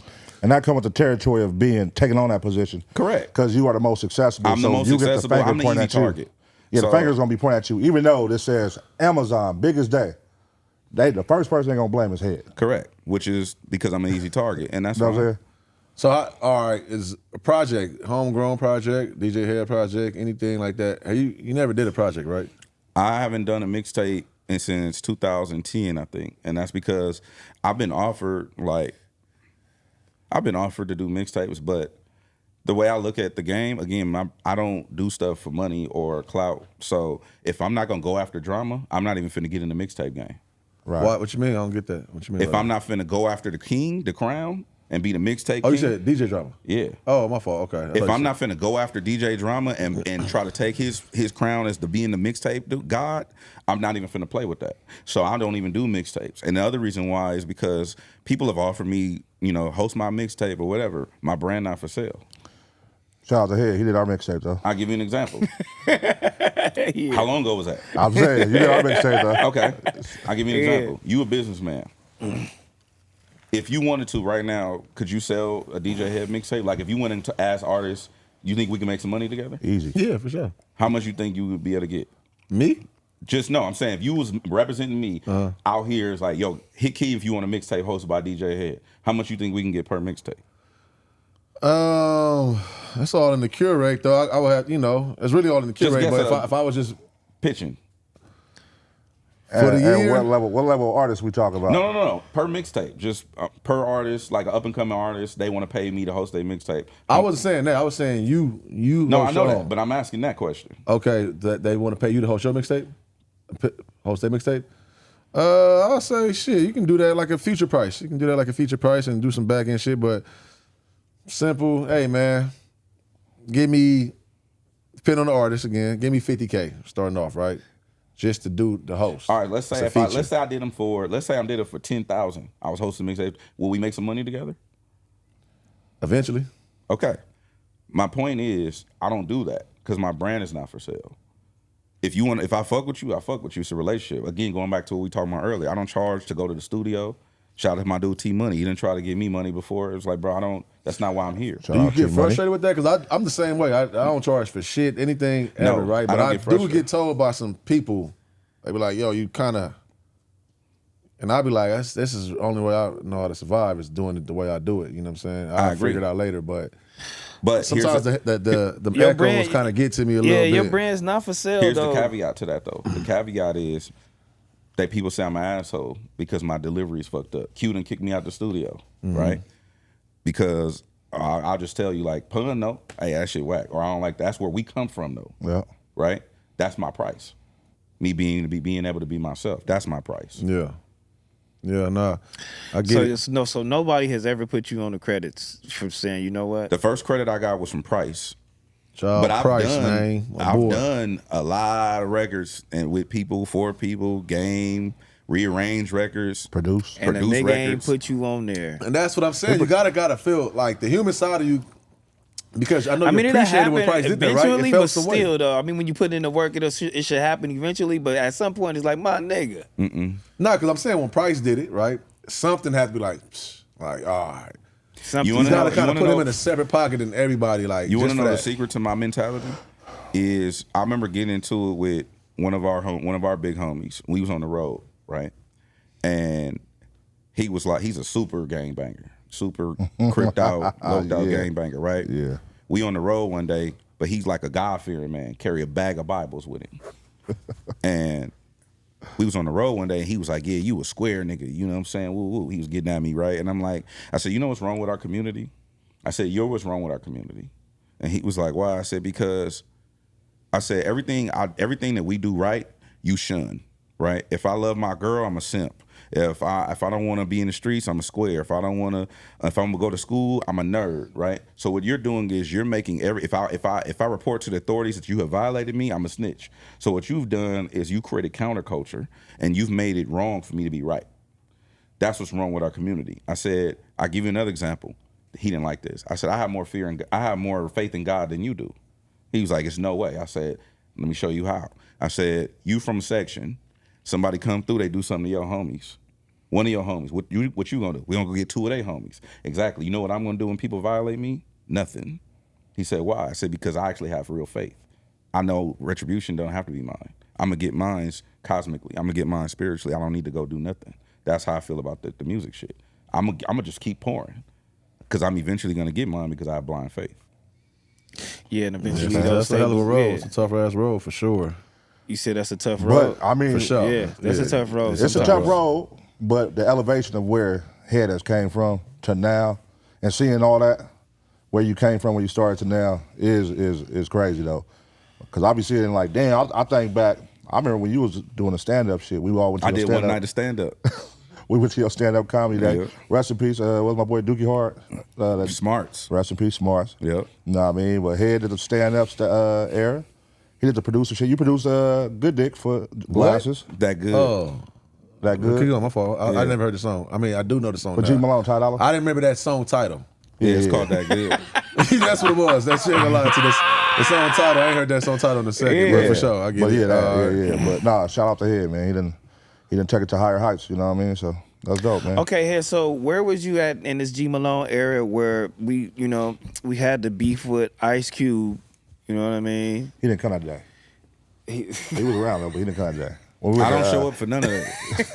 But it still talks behind the scenes, though. It's just like G Malone has a problem, and he's finna stick it. He finna keep telling us. I was there one day. I was there one day when we was out of town. It was just me and G, and we ran into like Child Racing Piece of Tunes, Crazy Tunes, and Dub C, and then we ran into him out of town one day. And they went and had a conversation. So what are you speaking light into G at this point? Because G just tried to go. You can't speak light into G. It was crazy, bro. You ever try to talk to G? Good luck. Yeah, it's Good luck. I'll just It's a big he circle. called me and it's either a yes or no. He's like, hey, cuz I'm finna go on tour. I'm gonna do a gangster rap show and I'm gonna just tour in churches. What you mean? He was like, I'm gonna book all these churches. I'm gonna do all barbershops. I'm finna do all churches. Nigga, I'm doing all my shows in churches. And it's gonna be gangster rap. Yeah, I'm not going. Yeah. That's tough. That's G. That's G for you. That's just that. He just called me the other day. And he just called me the other day. He said, hey, Pun, I want you to come with an 18-month plan for me. I said, what you mean? He like, cut it. Ingo, let's sell out Hollywood Bowl. I was like, all right, cuz, let me figure something out. Yeah. That's Gino. He gonna I'm call not you and finna say, talk him. I'm not That's finna. He'll call me and see. We have two separate conversations. It'd be the homie conversation, and it'd be like, no, tell me what you wanted me to do or what you think I should do. I'm like, well, you should do this and then do this, or don't do that. Don't do that. Don't talk to him. Do this, and he'd be like, all right. He actually listens to me though. yeah. And he went on their show. You feel me? And he was having a conversation, and he was like, "Look, check this out. You guys are obligated to break new artists. You guys are obligated to break new artists, have these artists shown, play their music, play their mixtapes, play their albums, have whole shows dedicated to new West Coast artists and the artists that's already established." And niggas just like, what? Like, Well, that's part of the job, t-rell. yeah. That's what you signed up for. Cosmically, that you didn't. That's why I don't just call myself things, and I don't just jump into things, because when you start doing certain things, people start just putting labels on you and putting expectations on you. Like, bro, I didn't even ask for that. You ever fuck with a girl? She be like, "Yeah, this is my man." And you like, "Wait, hold up, what you mean?" Yeah. Hold on. Yeah. You know what I'm saying? Well, we just you know hanging. what I'm saying? Like, it's that. Because he's I kind just of got wrong here. in there, though, right? We can bring it back. Yeah. Malone's, he kind of wrong there to me. That's my stance is, no, it's not, like you said, nobody owes nobody nothing. Correct. There's no responsibility on this platform to break or shine light on no artist. For real. Correct. You know what I'm saying? I agree with you. So I get what he's saying still, though. He put like an overall take that most people would assume. Exactly. You know what I'm saying? But Bro, why it's though? overall That's what I think. That's kind of when you were saying to your man with all the Bibles in his bag. Like, you doing more harm with that rhetoric than like what it really is, because now you can paint me like I'm not doing something that I never signed up to do anyways. Yeah, but King, this is what you're not understanding. People aren't smart, and people are not gonna go do research or figure out what words mean or even figure out what your intention is. There are people who didn't like me for the pop out. There are people who don't like me for the act shit, right? No one has done due diligence on anything. You finding out shit today that you didn't know, right? No one is going to divert from their everyday life of feeding their family and doing the thing to go and figure out what your intention is and what you doing and how you doing it and why you doing it. No one's going to do that. So all they have to go on is their perception, and their perception is their reality. Their POV is not necessarily your reality, but it's their POV, and that's how this shit goes. That's what I said. That's what you sign up for when you have a platform. And if you're pushing something they don't like, they're gonna feel you're not worthy of having that position. You can say, I can You say know what I'm West saying? Coast all day, right? Yeah. It don't. People think I'm anti-East Coast just by default. Yeah. But that's because they're simple. People are not going to go and be like, no, I'm not. This is what I say. And I said this for the last 10 years. I'm not anti anyone. I'm just pro us. I could be pro me and not be anti you. It's the same thing. But because people have a limited bandwidth on the way they think, they're not going to go do that due diligence. Okay, That's so facts. I got two questions, but this question right here, from your take, your outlook and everything on this whole Southern California situation, period. Because this is a lot of conversation around if we cracking, if we not, what needs to be done, what doesn't need to be done, who, you know, right? And my whole thing is like, I even like I like this setup. I like this, like, you know what I'm saying? You hear and it's tight to me because that, to me, gives me the hope that I was looking for, right? But like, how do you look at it from what are you saying that like needs to be done, or what needs to keep going on, or what needs to stop? Just as a person who care and with all this conversation going on. Because I'm kind of like off the conversation of saying like West Coast is not like not cracking or something. I'm really off that conversation, me personally. Yeah, those stages come and go with West Coast music. Like, we done been here and seen those stages where we look like we fell off, but it's always a resurgence that comes about. And But we keep that shit going. It's only us. It's nobody else other than, you know, in other states. No other reason. It's us here. We'll be like, oh, West Coast we falling off. We don't got no artists, and these artists is dead, or these artists ain't doing this, or I need more art. I need more from this artist, or when this artist comes out, oh, his album was whack. Oh my God, it's like there's no fucking support there, and it's from us. And it's easier too, right? Somebody like whoever, somebody YG got a certain fashion or whatever. Motherfuckers, even if you from the West Coast, will do their best not to dress like YG now. even from the West Coast, they want to go dress like somebody from the East Coast because it's a little too close to do it hit home. You know what I'm saying? Well, that's not necessary. This is a wide ass conversation that we might not have time for. But the truncated version is our culture is just different, and it's not going to be ever understood. Yeah. It's never going to be accepted, ever. The reason being is because they're dressing like them is because they're dressing like they follow culture from the other side because it's black people. If you look at radio and television is the best way to look at metrics in a city because it tells you what the demographic of that city is. So you know how like when we get them census, you ever heard, you know what the census are? So when you fill out those census, a lot of black people don't fill that shit out. What that does is hurt your community because now you're not being counted in the numbers. So when we don't fill out, when we don't vote, when you don't register, when you don't participate in local government, that messes up the music. I'll explain how. The census is a direct indicator on how they look at the city and distribute budgets and programs to the inner city, whether that be a music or a sports program, stuff like that, right? So our demographic in LA is 80% Mexican, 7% black, the number 7. We make up 7% of the population from a Los Angeles broadcast, a media standpoint, right? So that's infants to senior citizens, all encompassing. I'll paint you a better picture. Picture Dottweiler Beach, right? Then you go all the way east to the 710 freeway. You got that on the map. Yeah. Then you go north to the 10 freeway, right? Yeah. Then you go south to South Bay, San Pedro. Yeah. That's where all the black people are.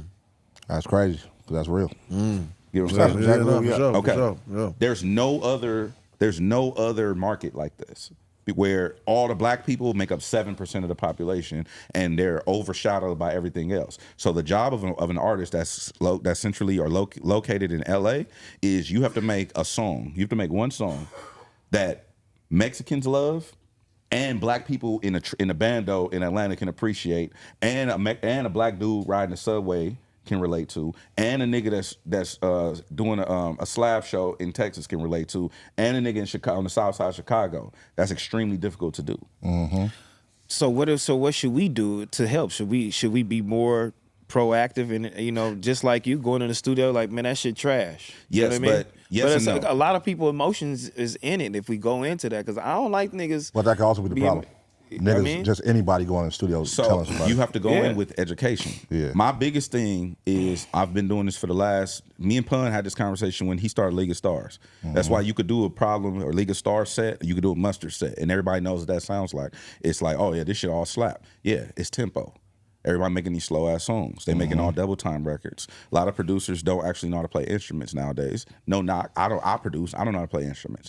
But because they don't know how to play instruments, they don't have the education to go along with producing the music. So you might make a song that's like, let's say Niggas in Paris. Niggas in Paris is 70 BPM, but it's produced at 140, meaning double time. A lot of producers make their shit in double time and like, oh, they program their bass, but they do that so the drums and the hi-hats move faster, right? So when they making a song, they be like, man, this shit fast. It's 140. No, it's 70. I only know one person that can make a 140 bass line, and his name is Mark Hoppus from Blink-182, right? A real nigga playing a real guitar can't play it at 140 BPM for 3 minutes. That's also why you go to festivals and you standing there and everybody jumping around, and then after 15 seconds, they back standing on the barricade waiting for you to count to 3 again. Because that's not a sustainable way to make the music where it translates widespread. It's good for a festival and it's good for your show, but I'm not just in my car moshing. Right. So what you want to do is try to create music that's a soundtrack, the soundscape for your life. We don't live our life at 70 BPM. We live our life at 100 BPM. And that's the reason why I don't get with all this information, how wouldn't you do a project? Because I agree with you. right, it's like you Well, I was gonna do one. I'll be honest with you. I was gonna do one. They offered me. I got offered 2 record deals before. Okay. I turned them both down because one was a big situation. They wanted me to come in. I was gonna have a salary, a check, and I was gonna give me my own label, and it was gonna give me a artist deal and all that. Yeah. And to be honest with you, is because of my faith. I don't want to be Khaled. You don't gotta be though, because to me, it's like the fact that you care that much, right? So if any, I think in any business, whether it's a lawyer, a manager, I don't give a fuck who it is, a parent, whoever's getting nurtured and catered or grew is they want somebody that truly care. right? Which is why I would go in more of an executive role and not an artist. I don't care enough to be an artist. Okay, but the project will still get out though. Even if it's an executive. I've overseen projects, and the projects have been successful. Okay. But I'm not going to. To be honest, I'm not a salesman. I never have been. I'm really dry. I'm kind of like nonchalant. I'm gonna go on the radio station and be like, man, y'all can play this shit or not. Like, I don't really give a fuck. It's hard. It's slap. And it take a lot to make a project too. You know what I'm saying? I don't necessarily care to be an artist that way. I'm more so am trying to help. I don't want it to be. It ain't about me. I'm not trying to be like the guy who puts out the records and have hits. And again, going back to the drama, if I'm not finna chase Khaled, why should I do albums? Right. And that's just real process. If I'm not playing for a chip, I'm not playing. That's how I look at life. And that's the process, bro. You done saw a Q, like, you gotta have your heart in the project process. Like, if your heart ain't in that shit, to sit there and make a project. Which is noble, respect, for sure. So he basically like, my saying heart like, ain't in it, I ain't doing it. I get it. I'm not doing it if I'm not finna play for the chip. All right, right but now, you will do it if you got into the mindset of playing for the chip. You will. I'm gonna go. It's different. Okay. Right now, Big Boy, Sway, Charlemagne. After that, then I'll figure out where everything else is. But I'm not. I play in these arenas, but I'm not. That's also why I'm not. I don't look at it like. I don't look at competition either like that, because we're not even playing the same game. Like, I'm not competing with other DJs. Yeah. If you go back on my Twitter 10 years, Jamie Foxx is always my goal, which is crazy because he's an entertainer. Yeah. So Jamie Foxx to me has always been my goal, and the reason why I say that is because if Jamie Foxx got a radio show, he got a stand-up special, he got albums, he got Oscars, he's in movies. If he told me if Jamie Foxx came and selling this show and he was like, yo, I'm finna drop a book, that wouldn't be surprising to you. If he said, I'm finna be the new morning show, that wouldn't be surprising to you. If he said, I got a movie coming out, that wouldn't be surprising to you. That's what my goal is. Yeah, same thing with Will Smith, same thing with Martin, same thing with those people. Yeah, I fuck with it. Nah, definitely not on Martin, but yeah, I get what you're saying though. Yeah. It ain't Martin. Martin ain't make no records. He ain't make no records, but he damn near. No albums. Yeah, he just ain't make no albums. All right, it's my, I know you got James No, Foxx. that's all good. Okay, effective immediately and everything. Salute to Gina. Yeah. You. How did this come to be? Like, what about, did you and your Salas? Salas, because he manages her too, right? Yeah. So, like, did y'all go after her and say, like, oh, okay, I see something here? Or did it just, like, how did that come together? Well, Gina was special because this is like maybe like 5 years ago or something. Our homegirl Sade, Gina always been around like doing her thing, but our homegirl Sade, over at Netflix, she was like, yo, she just hit the group chat one day. Was like, what are we doing with Gina Views? We didn't know what the fuck she was talking about. Like, what you mean? What we doing? Gina Views is fine. She doing her ciphers and like, you know, we support her or whatever. She's like, no, y'all need to go help her. I'm like, I'm never arrogant to think that people want me to come on their show or want my help or want my input or want my thoughts, which is why I don't volunteer thoughts. Even when I go in the studio, I don't just pull up and be like, that shit whack. I don't say nothing unless you ask me. So I'm not, because my ego is not there. I've removed my ego completely out of my life. So when then she's like, yo, we need to do something with Gina Views, I'm like, do what? Like, she doing her shit. Nah, y'all need to go do something, like go figure it out. So then me and Sal was just like, I don't know what the fuck she talking about. So I just called her one day. I was like, hey, like, you need something? And she just is like, she was just blown that I called her. And it was just like, you know, because she had looked up to me, I guess. Yeah. And I'm like, I think it's like 5 years ago or something. And I was like, well, you know, I got a team and I just want to offer my team to you. You know what I'm saying? And anything I could do to help you or whatever you need me to do, good, bad, or ugly, like, you know, let's do it. Yeah. And then ever since then, I put her on the line with my team, and then we just been rocking ever since. Then she went over there with y'all, and we always wanted to do something, but it just never made sense because I was at the radio station. And so when I finally got my own, I got my independence a little bit. I was like, we need to create something, and we've been trying to figure out what we're gonna create. And there's a stigma about black women and being in the culture and not being respected and stuff like that. So I kept trying to put her with people. Like, I put her with Sway.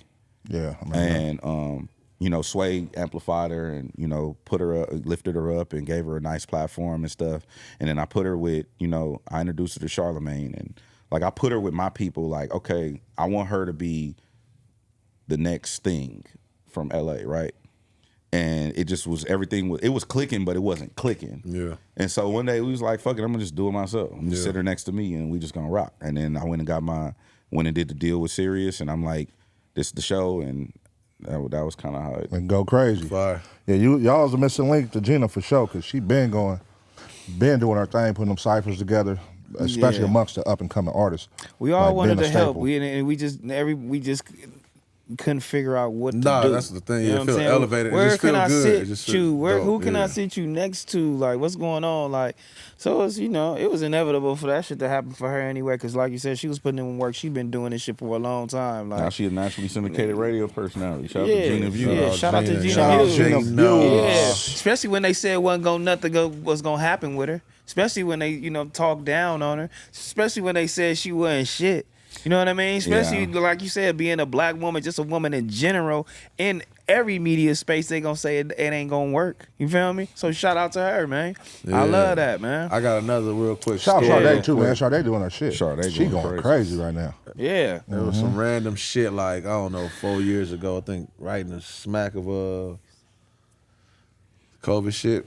We was at Dee's house, Dejanay, Yeah. and some random shit. I was over there on my own. She was like Thanksgiving, and then she like, oh, Head about to pull up. I'm like, all right. And then she's like, yeah, Perico about to pull up. Now it's just us. I got even planned this day. You know what I'm saying? We just in the living room now, Dejanay house, talking and politicking or whatever the case may be. One thing stood out to me from there, and I see you switch it up though. You was like firm on wearing only sweatsuits. Like you were saying, like, I'm not changing. All I've got doing is sweatsuits. That's me. But I started seeing you pop out at different little spots, little events. I'm like, nah, you don't got the sweatsuit on. He did switch that up. It's still sweats. It'd be sweats bottom or top, but I wear jeans. That's like if y'all wear tux. If you wear a suit, if you see me in jeans, that's what I'm on. I could go further. okay. I could go further back. What? That nigga wouldn't wear nothing but skateboard shoes. Facts. I was a skateboarder in high school. That is That nigga, crazy, he wasn't fucking dog. with Jordans. He wasn't fucking with That nigga Jordans. moved up to forces. I didn't fuck with them until they start giving them to me. So who's the artist? Oh my God. to this day, It made me to this day, I smile. only wear what's given to me. It made me smile when I So saw you you start got the wearing free Jordans. I'm box. like, To this day, I only wear what's oh, given that to ain't free me. though. He put in work. He put in Hey, work get for that it. nigga. Why you ain't got the box because? He I put mean, in work because for it. everybody don't go for that. I mean, he not dad, so it's like everybody don't I'm go for the finna daddy have thing. a big But I'll ass definitely- box yeah. for you, man. To this day, I only wear what's given to me. Oh, I that is don't- crazy. It ain't never changed. I'm really cheap, bro. And I don't invest. I'm not a fashionista. Shout out to Casey. The reason why that happened is because Casey, my homegirl Casey, she just was like, I hate the way you dress. I'm like, what the fuck? What you mean? Like, now, mind you, this is a homegirl. Like, we don't fuck around. We ain't never, like, she just a homegirl. And her job, she does, like, marketing and brand partnerships for record labels. Yeah. She was like, I just hate the way you dress. So then she just started, like, Shout out Casey. she was like, she put me with Fashion Over Men, and she put me with Culture Kings, and she put me with. But it's a part of the elevate, though, is what I'm saying, though. So, Yes, like, I feel like if you looked at your shit from the last 4, your elevation, then you elevated the fashion. like the fit, the fashion. Yeah, It's still- yeah. 'Cause at first you was just straight, you was trying to be just straight sweatsuits to the core. I'm you still switch that. up. Nah, I but wear- this is not just sweatsuit right here though. It's This is not a matching suit. You put that shit together yeah. today, You, man. you No, saying you I switch literally it took up. this hoodie out my back seat. I thought you got it from right here. I thought you got it. Nah, He I walked leave- up. I He leave- walked up My the nigga, aisle. yeah, He yeah, took you the went hoodie. Nah, this all this shit. Okay, yeah. Head put it together, man. Put Hey, it you was together. talking about Step it entitlement, up. man. Do you feel like got, Lil Wayne did he feel like he was entitled to do this Super Bowl this year? There's more to that story that I can't speak on. I already said that. It got to be a backstory because There- he's too yeah. hurt by that. It got to be a backstory. So I think, honestly, I think it was in talks, and he spoke to people, and they might have promised him something like, "Look, man, you gonna fuck around and do it, man." You can tell in his heartbreak, even when he did at Louisiana Fest, how he said on stage, it's like something was told to him. Yeah, because that's kind of fucked up at the Louisiana Fest. Like, no, you got a stadium full of people, Something was told and to you him. talking about people that they ain't even sat down yet. Like, I would be kind of a little offended by that. Like, No, that is it's that's where it's at heartbreak. right here. I would just have left it at that. But Well- yeah, I feel the same way he felt. I definitely think it's something else to it. Why what I'm saying? why Probably is can't it talk why about is it more to the story? Like, is it more like you can't explain what Lil Wayne is No, going there's through? no. Or I it's have like, too much information that it's not my place to divulge. man, if you don't, come on, why no? Why not? Give us a little something. You always see. This is when you be talking and shit. This is the shit I hate about you. Be having these little secretive conversation things. You be coming up. You be like, look, man, I know a gang of shit, but I ain't saying nothing. That's on brand for here. He stay out the mess. Man, He stay out the mess. Don't leave us on no fucking cliffhanger like that. You got to give me something. Nah, we gotta get academics for that. There you I go. ain't gonna There's spill it. platforms you can go to for all of that. He stays out the mess, bro. That's him. I would He never gonna be the violate best. you. So why would I violate these? Nah, I wouldn't say you won't violate him, but I just said, do you feel? You could just. It's a yes or no answer. Do you I feel don't like know. you're tired? Do you violate in your group chats? No. Oh yeah. Okay, in the group chat you Yeah, violate. Okay. I violate in group chat. I was So about to you a say, different you nigga. ain't this damn calm and collective just No, across the but board, it ain't violation. Like, I don't crash out. It more be it's cerebral things. Yeah, It's for more sure. like this person doesn't have the intellectual ilk to compete with me. Yeah. Oh, so you one of them niggas, man? Oh, for sure. Oh, so look, I've been this person. That's his Intellectual. dog. you talk. That's been that nigga, bro. So you talk a lot about your mom, but you got siblings, right? Yeah, brother and a sister. You got a brother and sister. Nobody ever knows that because I don't post them or even they didn't opt into this.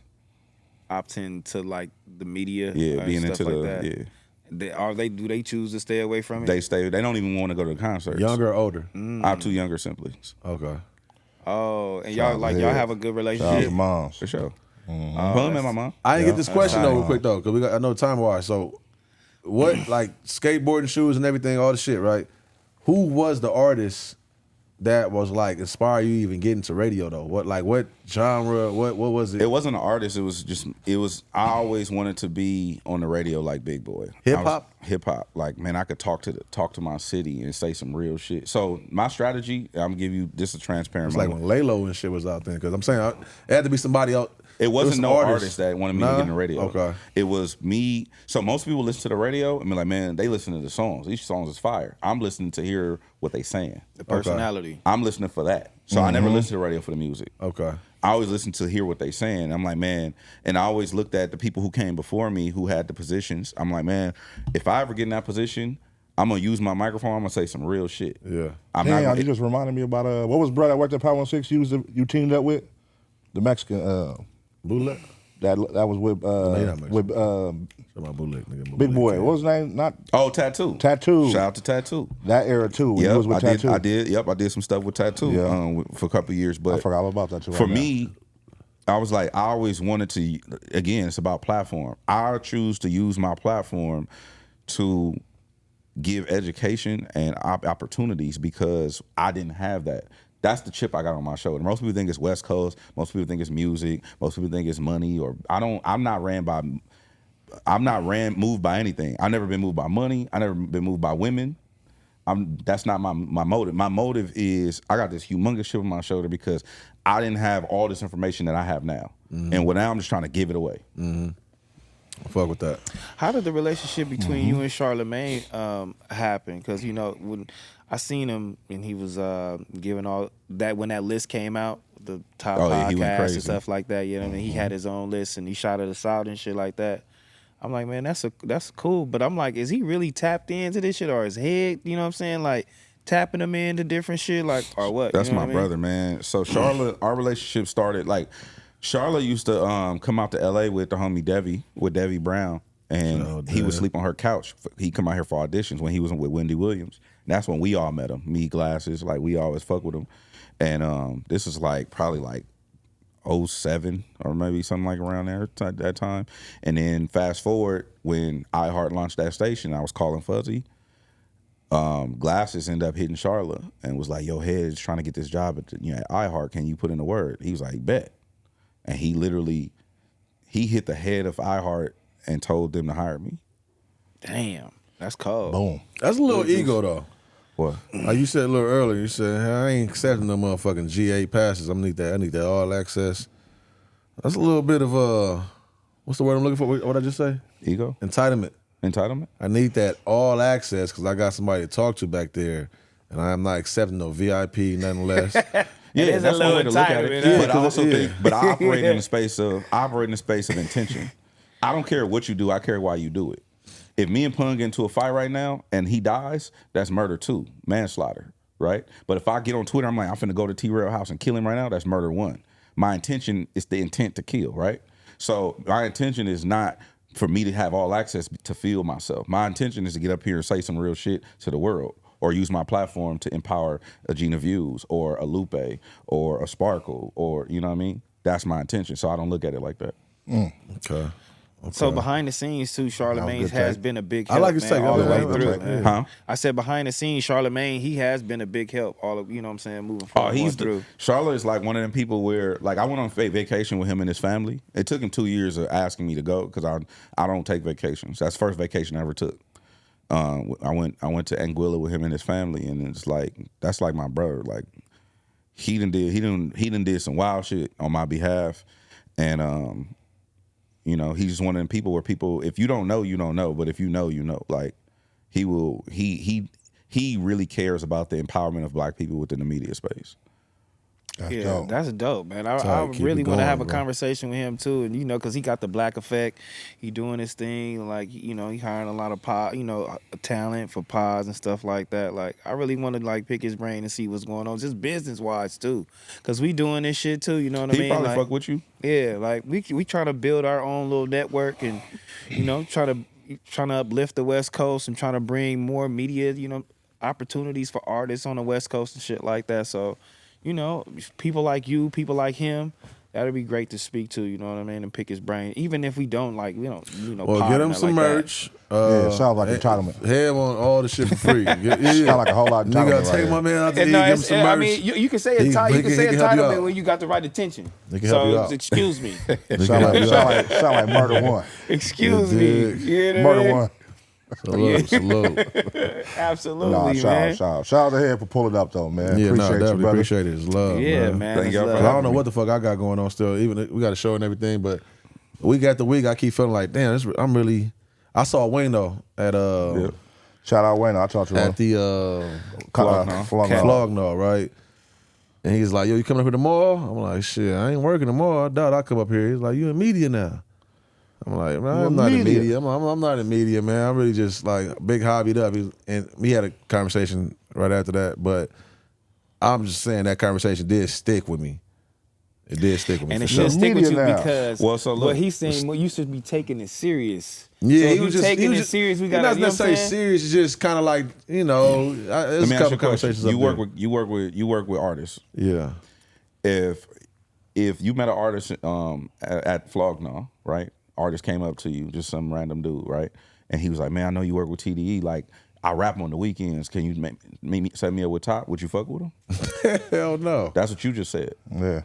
Nah, no, so yeah, you're right. So that's kind of how he kind of like reeled me back in. Like, hold on, what you just say? I don't fuck You with see me people like, who don't do that, don't do that. If But you're it's two different. Like Wayno looks at that shit like a career. He looks at it as a hobby. If it's a hobby, I'm not fucking with you. Yeah. So That's the there's an artist. Why? I'm gonna tell you why. There's an artist by the name. Well, I ain't gonna say his name. There's an artist. He's from here. He from the IE. He the only artist ever looked me in my face and told me, I don't care if I ever make money doing music. I just love doing music.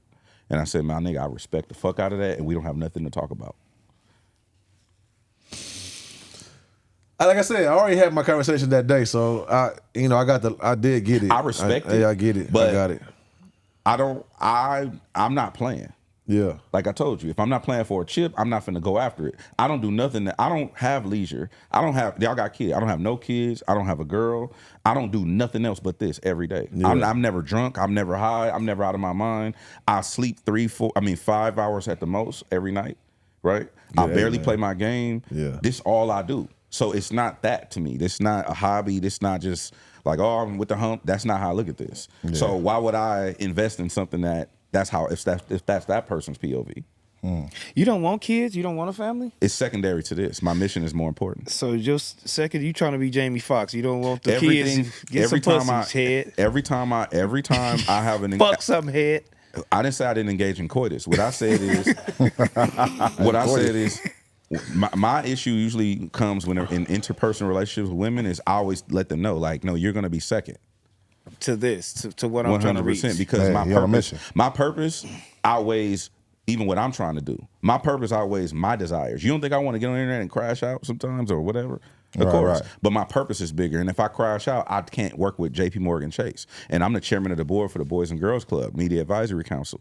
Like I have 4 clubs under the Metro LA Boys and Girls Club. I don't have the luxury of participating in that way. So no, I'm not playing. Do you feel like you're getting closer to the end goal? I feel like I'm like a third of the way. When did you feel like it was moving in the direction you wanted it to move? When I launched Effective immediately. It's like, boom, it's gone. That's cold. Because I own the show. Yeah, fire. I love seeing like the big artists come sit down with you now. Like just even seeing the Ice Cube shit was dope. I'm like, cause it's from where we come from. Yeah. Like it was like a moment. I was like, damn, that was hard. That was big for me too. Even when I said with Warren G, I'm like, I talked to Akon and Warren G and like Cube. And I'm like, bro, this shit crazy. Got like the baby in there, all kinds. Yeah, of like Juvenile and Manny Fresh. Like I love Manny Fresh is like my 3rd favorite producer of all time. You know what I'm saying? Like sitting there talking to him, and he like showing me shit and showing me behind the scenes things and how he like that shit crazy, bro. Yeah. So you like, this is all me. All this shit crazy. It's finally No, happening. it's not about that. It's about purpose. Yeah. So I was talking to my spiritual advisor about it, and she was just basically explaining to me like, your purpose is not. It's gonna be rough. So if you picture this how I have it in my brain when she was explaining it to me. If you picture a tree line like a jungle, right? Most people go through paths in the jungle. I'm going through that motherfucker with a machete because the path that I'm traveling don't exist. So I'm creating one for everybody else. You know what? I just had another proud homie moment this weekend. I said, damn, my nigga head, because I know what wrestling is to you, and seeing you with the American Nightmare. Oh, Cody Rhodes, And man, I was shout like, out to Netflix. I'm like, damn, that's hard, nigga. I sent that in the group chat. And I'm like, damn, look at this nigga head, bro. Bro. Got Cody Rhodes. Shout out to Netflix and WWE. Like, we doing some big things, and like I'm excited for that. That's another thing. Like, you can't partner with brands like that and do the stuff that people want me to do. It doesn't work exist. like the way. Yeah, So yeah. the way I'm looking at it is like, yeah, like what Keem was saying, like, yeah, I could give in, I could like indulge, but or can you? What is it worth? What is it worth to you? Is it gonna cost you something? That's why I want to invest in relationships. That's also why I want to invest in the bullshit. I just won't do it because what that's gonna do is hint. The brighter my light gets, the more I'm able to empower people. Fire. The first record I ever broke on the radio was Juice. That's a fact. Damn. That's a look, fact. Truth in the details, yeah, man. I like them truth in the details. Yeah, Truth break in the them- details. Yeah, okay. That's You a broke fact. You don't get Juice. to do that by doing stupid shit. And you brought him juice. I did. I brought head juice. And then Juice. he took it to. I Boom. love that. See how this is crazy. Okay, yeah, there we go. Yeah, no, hey, listen, man, I'm a game. I had a good. This past weekend, I feel like I had some cold. I don't even know the word to use though, but shout out to everybody that did holler at me, pull me to the side, cause it was just different this weekend for sure. Like this right here was just the approach, the conversations I was having. It was way different, you know. But for the few 3 to 4 people that did holler at me on some personal shit, cause they watching me in this space. And they like, you know, just try to like tap my shoulder on that, like, hey man, I definitely took it to, you know, I went back home. The thing and about thought this though, Keem, like what you got to remember is you are the perception, and so it doesn't matter. Like if you put on some red like Cortezes, and you got a red bandana hanging out your right back pocket, and we go to Pun's Hood Day. It don't matter who you are, what you are. It only matters what they think. That's how the world works, unfortunately. Perception is reality. Which is why I struggle. I struggle in this world because people look at me a certain way. But it's like I'm actually not none of that. I'm actually just a nerd who loves this music and the culture, and these are just y'all just the homies. Y'all the homies whether the camera's on or not the camera's on, right? Right. So they look at it like, oh, it's a big conspiracy, and I'm not. No, it's just, bro, this you don't understand. It ain't for you to understand, but the perception is different. If you are perceived as a media personality, and you're looking at it like, nah, I'm not on that, that's cool too. But one thing I learned is energetically and spiritually, the more you do that, that's the more you clear that energy out. Just like when thoughts become things, you attract what you it's law of attraction. So if you attracting hobby energy, you're gonna be treated like a hobby nigga. Yeah. Oh God. That was game right there. And if do you have any advice for us just Ooh, in this motherfucker media stung. world? Hobby this- energy, nigga. That motherfucker stung. I love it. I fuck with it though, for sure. Do you have any advice that you can give us being in this, being in media? You don't want my advice. Yes, No, I do. I really do. I'm the rawest. I love that's It would just my- require a complete rebrand. That's fine. Give it to Okay. me. Pause. It depends on what your goal is. My goal is, I'll give you an example, then you could tell me. My goal is I want to be completely dominant in the space, so that way I can empower as many people as I can. I go to Exactly. schools. I'm going to school next week. I went to school 2 weeks ago. I go to schools. I talk to kids. I was in Watts, right? Our goals probably are different, which is why my brand doesn't align with everybody else's brand, right? So my advice to y'all, if you asking for my advice, it depends on how serious you want to be taken. I remember talking to Charla about Ak. Ak wants to be taken serious. Doing what he's doing, he's not going to be taken serious. Same thing goes for y'all. If you continue doing what you're doing, you're not going to get taken serious in certain spaces. I was talking to the producer of CNN, right? And I'm talking to the producer of CNN about doing a show with them. And another reason why I can't participate in other things, right? So I'm talking to her and she was like, hey, so what about your aesthetic? We on a video call. What about your aesthetic? I'm like, what you mean? She's like, because I have my hat on backwards. She's like, do you plan on going on CNN like this? I said, absolutely, 100%. She was like, okay, cool, I love it. I'm like, yeah, I can articulate whether I have on a hat or not a hat or whatever. Like, I can conduct myself in a way. But the only reason why I was able to get that conversation with her is because she's able to see my credit report. Everything you do is out there. So how you conduct yourself in the space, depending on what your end goal is going to dictate your ceiling. So your ceiling is always dictated by your actions and your history. You was who you was before you got here, my nigga. Yes, sir. Everybody ain't go different too, so Exactly. Most people just like having fun and making some money with their homie. I'm not having fun or making money like that.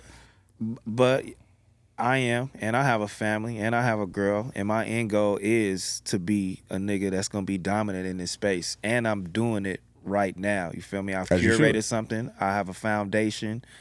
You know what I'm saying? As you can see, I'm moving forward. I'm doing what I'm supposed to do. As far as like the branding aspect of it, the marketing aspect of it, I feel like I'm doing a great job. I just feel like I don't have the relationships to take me to the next step to get there. You know, You do have the relationships though.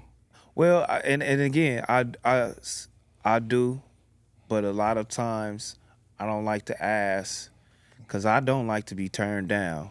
You know what I mean? So You I gotta get over that. Yeah. Ego, that's what you're talking about. You gotta get over that. Entitled. Yeah. Let me tell you something. We can end. But 3 things. I had a complete life crisis last year. I had started panic attacks, anxiety attacks, because what I did was I had to rid myself of my 3 goals that I had in life. I want to go to Radio Hall of Fame. I wanted a street named after me, and I wanted a star on the Hollywood Walk of Fame. But that's because what I saw everybody else doing, right? And then what I realized is my 3 goals that I was aiming at is all rooted in ego. So I had to destroy those 3 things and start from scratch. What's my purpose? What's my why? Why am I doing this? Again, going back to the why, right? Why am I doing this? It's different now.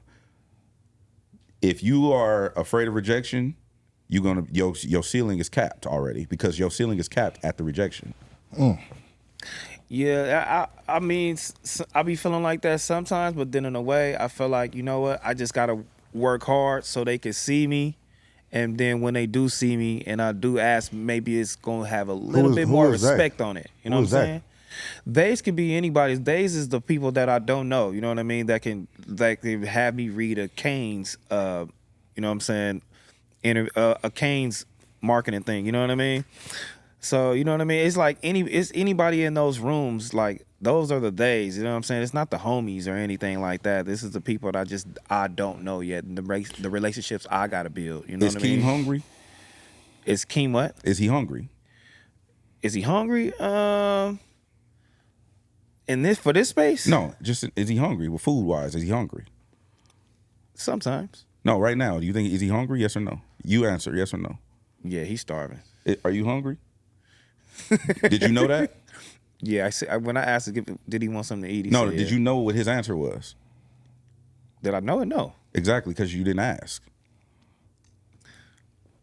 That's how the game go. That's how it works. All right, so start asking. I've been telling him that shit. Start asking. how it He got works. all types of relationships. He got a big ass platform. He just listen. He got this. I got though. a problem He with the got hobby. I'm calling it a hobby, moving as a hobby and all that. I'm acknowledging that. When I heard, especially when I hear it from certain people, like I heard it from enough, cool. I mean, I can receive that. So when people telling you, you got the relationships, you do. It's not like you don't have them. I feel like a lot of people activating your relationships through you though. But, because if you feel good about you feel good about what you've done, who you are, and all that, then now you can go approach every situation with that. But if sometimes you're like, I know I'm bullshit, so I feel like they bullshit. And sometimes I feel like I don't. Just because a lot of people didn't see me around a lot, probably think, oh yeah, he got them shits. How do you confirm that you don't got them? Not asking. Yeah, that not asking, and then I just see how people like just I just see how people just treat me in the wind. You know what I mean? Or just Ego, not brother. supporting. Ego. You know what I mean? Entitlement though, still nobody's treating you in the wind. It's all you gotta do is go ask them. Hey, are you treating me this way? Or Ego. it's all questions for sure. I A get no not- is a privilege. That's not ego. A no What? is a Saying privilege. what? You got ego, brother. You got I ego. don't have no fucking ego, nigga. You If said I you had got an ego? ego, No, if you I said- don't got no you ego. said- Nah, you have a I don't have an ego. If you say I'm working hard so they can see me I and can't acknowledge me, explain your like, ego. Your ego Yeah, is different, bro. so you can respect me. That's not ego. I know I don't respect you already. I don't know that. You know what I'm saying? That's me. You know, that's how I'm perceiving. That's this not shit. necessarily ego. That's validation. Yeah, I mean- but the problem is, again, your ceiling is capped because you're afraid to ask. I mean, Here's the thing, right? Most people, and I'm not saying this is you, but most people are afraid. Oh, this person's using me or using my right. But you don't want to be the useless tool in the toolbox. If you can't be used, then you're useless. You know what the fuck is the point of having a tool that you can't use? I mean, you definitely can use what I got going on, but it's just at some point, like I said, if I ask and I did get turned down, it's bad. Why? Afraid of rejection, huh? Well, no, for real. Thank you. Let's end on this question too, though. Why? Because if I ask a specific person that I've went out of my way to help out when I didn't have to, you know what I mean? Like I don't owe nobody shit. They So don't what owe if me you didn't help nothing. them out though? And I'm like, oh damn, that's fucked up. Are I you gave a not lot of my asking energy. if you didn't help out? So let me ask you a question, right? When the last time you told your girl you love her? Shit, right this morning. Okay. Did she say it back to you? Yeah, What if she didn't? She said thank you. Would you trip? yeah. Okay. So the reason I asked that is the same thing I asked my homegirls, right? That's because you have an expectation, and that's what the problem is. If I tell you that I love you, t-rell, that's me giving you information. That's one directional. Anytime I require reciprocity or something in return, my action is disingenuous. So if you did something for Keem and you ask Keem for do something back to you and he don't do it and you feel away, that means what you did initially was disingenuous. You did that in hopes that one day, nigga, I can You use did to it for get- ROI. It's Yeah. like, bitch, I took you to eat. Now you gonna give me some pussy. Or t-rell, nigga, I got you to that concert, nigga. Now you owe me one. Now you No, owe me. that's not how. No, so, that's not that, because you could be down on your feet and you can ask a nigga that was down on his feet at one point. And you gave him some shit like, "Damn, I'm down on my feet too. You know, can you help me out?" It's like, And if they that's say not no, dis- But if you don't they- feel away because you did something for you him before. goddamn right. It's not, and that's a human reaction. No, Nigga, what the fuck you talking about, nigga? So right. it is a human thing. It is a human goddamn thing. right. But it's also why human beings are capped. Yeah. I mean, but come on, that's It's emotion. You can. And when we're human, you're gonna have emotions. You're gonna have can't- emotions, but and you can't say you cap because you have an emotion. you are capped because of emotions. Most people are capped at their emotions. You only cap because it's like they hindering say your once you progress. stand next to the other human who's not capped by those emotions, you will feel less human. That's what I feel like. That's the only reason you cap, because you know what I'm trying to say right there? Yeah. Like when you stand next to this Emotions person, hinder your progress. and then you see this person That's what he just said. practice in front of you, like, okay, this is where I could go, I could take it this way, I could react this way, I could respond this way, right? But when you don't, you realize, okay, now you realize I'm a human, just like this person's a human, but there's another way to do it, and you still refusing not to do it. Even though that route might be the thing. Because phone, you want man. that return on investment. Pick up your phone, man, and open your mouth. Always operate from a pure space. If I do something for you, I'm not doing it with any hopes of anything in return. I'm not, for sure. I'm not. Okay, so then you shouldn't feel away if you ask somebody and they tell you no. I mean, but You should sometimes though, because that person should be able to help you out. That's an expectation. That is an expectation. So if you limit There's nothing wrong with that. If you mitigate that expectation, you then won't feel that way. I got my car towed, which these guys laughed about, made content about. I got my car towed, right? And in the midst of me getting my car towed, I decided to get this man some merch still. Some merch I had. That's good, I man. caught the car before he even drove off. But had all my shit in there today. Should have gave some merch. Take the car, because that's you doing your job. You're doing your job, you caught me. It is what it is. I caught the car, and just to let him know that we're not the same people, because he could have just let the car down if he wanted to, right? I gave him that, he's a dad, you know what I'm saying? On his mission, you working, I gave him that. So I feel like, not that I practice that like that, because I'll tweak out in a minute, but I do try to live life on like, hey, this is what I'm gonna do for you, and you can't even do shit for me. I know you can't do nothing for me, but I still got this for you because I want you to go on life and just be able to do this for somebody else, because I know what this is. I know you're gonna feel away once I do this for you. So is he wrong? The tow truck man is wrong. Radio station, right? The tow truck man is wrong because you didn't take care of your responsibility. How did I say you wrong? No, I'm saying like I'm taking care of you. Like, nah, nigga, I'm doing my job. You like he could have let it down. No, I'm doing my job. We had interns at the radio station. I'm telling you, I gave him merch. The nigga said, the interns asked me like, why you buy his food every day? And I'm like, well, when I didn't have it, Glasses fed me every day. Right. So hopefully, when you get it, you feed the next people every day. The Glasses and Pooh feeding me changed my life. They fed me every day. I didn't have to worry about eating every day. All I had to do was figure out how to pay other bills. That helped me a lot. Facts. And now I do the same thing for other people. And I could go back and be like, hey, Pooh, here go like, $100 a month type shit. That's not the way it should work. The way it should work is I'm gonna help t-rell, and then t-rell help Keem, and then Keem help this person, because that's the way the world stays afloat. That's how you do it. Yeah, and I'm doing that right now. But put your homies on. That's all you saying, bro. So then go ask somebody for something. Yeah. And then when they grant you your wish, you go grant another wish. Yeah. Put your homies on. So emotion, ego, and what's the other word here? Pride.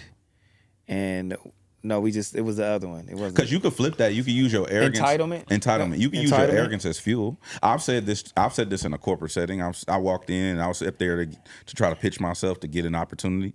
And I looked at the person in their face. It was like, you're very confident. I said, well, yeah, because I don't report to you. I'm here asking you for the opportunity, but it's not up to you.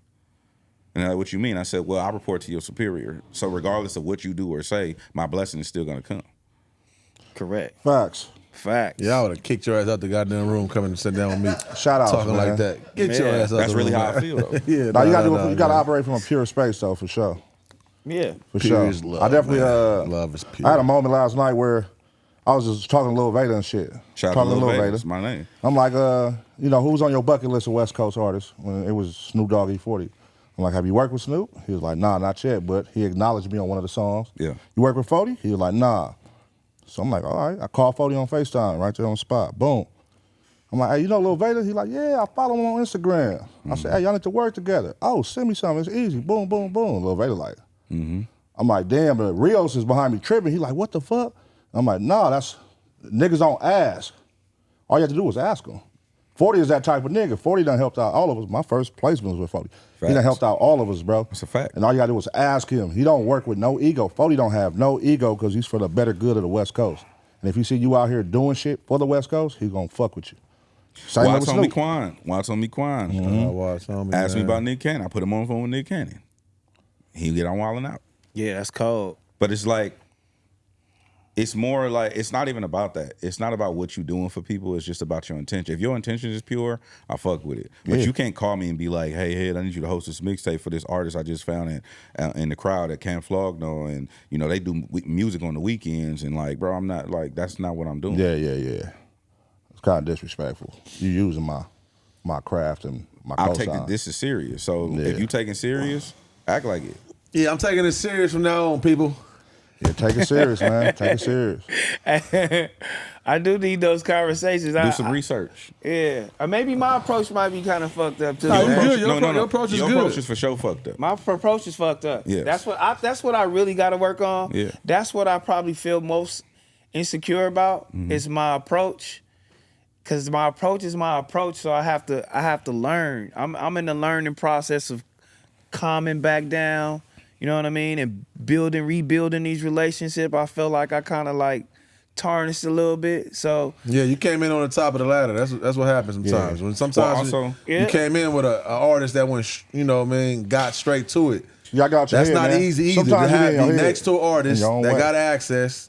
People go say yes to a lot of things, and you know, you able to say no to a lot of things. That's not easy either. Just balance that though. If you But operate from a salute space to and it. nobody owe you shit, you'll be fine.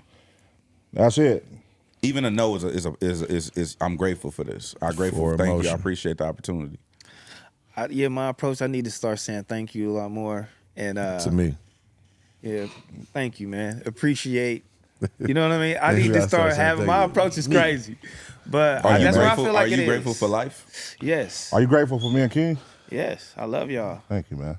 for real. Thank you. I love y'all, man. Well, you, it's man. everything starts with gratitude. If you start with gratitude, you'll be straight. I wake up every day. I'm like, man, this shit is really cool. I get to do this again. Hell yeah. Fact. Like it's a Yeah. lot of niggas that ain't here. I'm like, damn. I woke up, sun, it's birds. And shit. I'm like, damn, I get to do this shit again. That's really what I be thinking. You know what I did last night? And Yeah. hold on, so and if you look up the statistics of your birth, it's insane, bro. Like if you look up the actual numbers, like you have a better chance of hitting the lottery than being born. Yeah, that's yeah, actually for sure. crazy.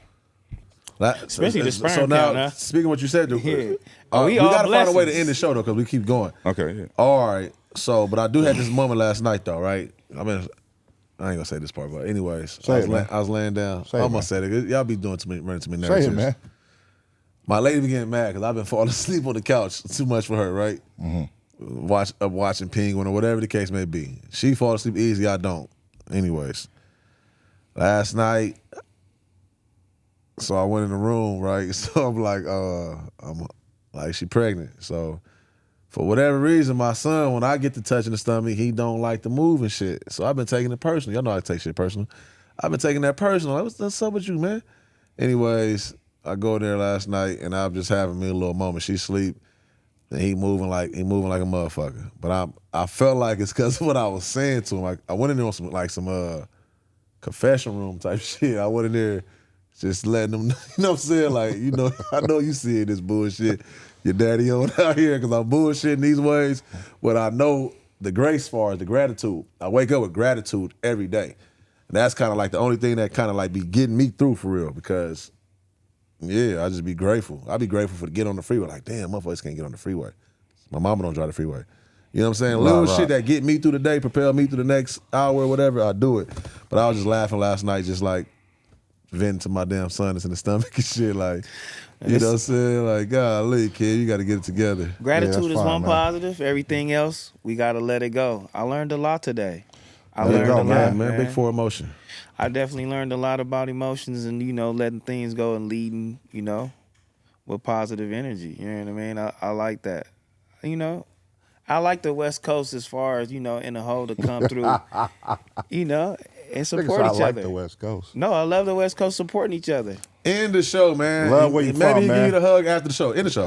Love You where just from. was Man, talking had a about good you show with talking us, about man. your Type shit. fucking You learned from pregnant my boy. ass girl. Thank We you, man. just- You know what I'm saying? I- What God I put appreciate through it. and everything, all the shit. I was That's trying what to I end it gotta deal cool, with, man. That's what I No, gotta deal that's what I'm with. saying. You Because see I how- was we was going to doing get good. close. So we Y'all did a wasn't good arguing. job. So I'm trying to get him out of here before I All start. right, this is gonna be the You first was episode talking y'all about argue. the your pregnant nigga. girl. This is gonna be the Damn. first Calm episode y'all ain't collective. argue, dog. All Golly, right, my fault. y'all We niggas done. have to mess it up. I just bro. wanted to give it a little Argue bit with of him people. because y'all was late. Bro, let it go, bro. We done. We We All got right, man, hit we here. finna get out of here, man. We got DJ here, man. I love y'all to death. Make sure y'all comment down below, man. Get this video a big thumbs up, man. And yeah, this was a great episode, man. Tune in, don't worry Shout about out here nothing. for pulling up, Thank man. y'all for having Appreciate me. you, God brother. is good. For Yes, sure, sir. man. God Yes, is sir. great. We gone.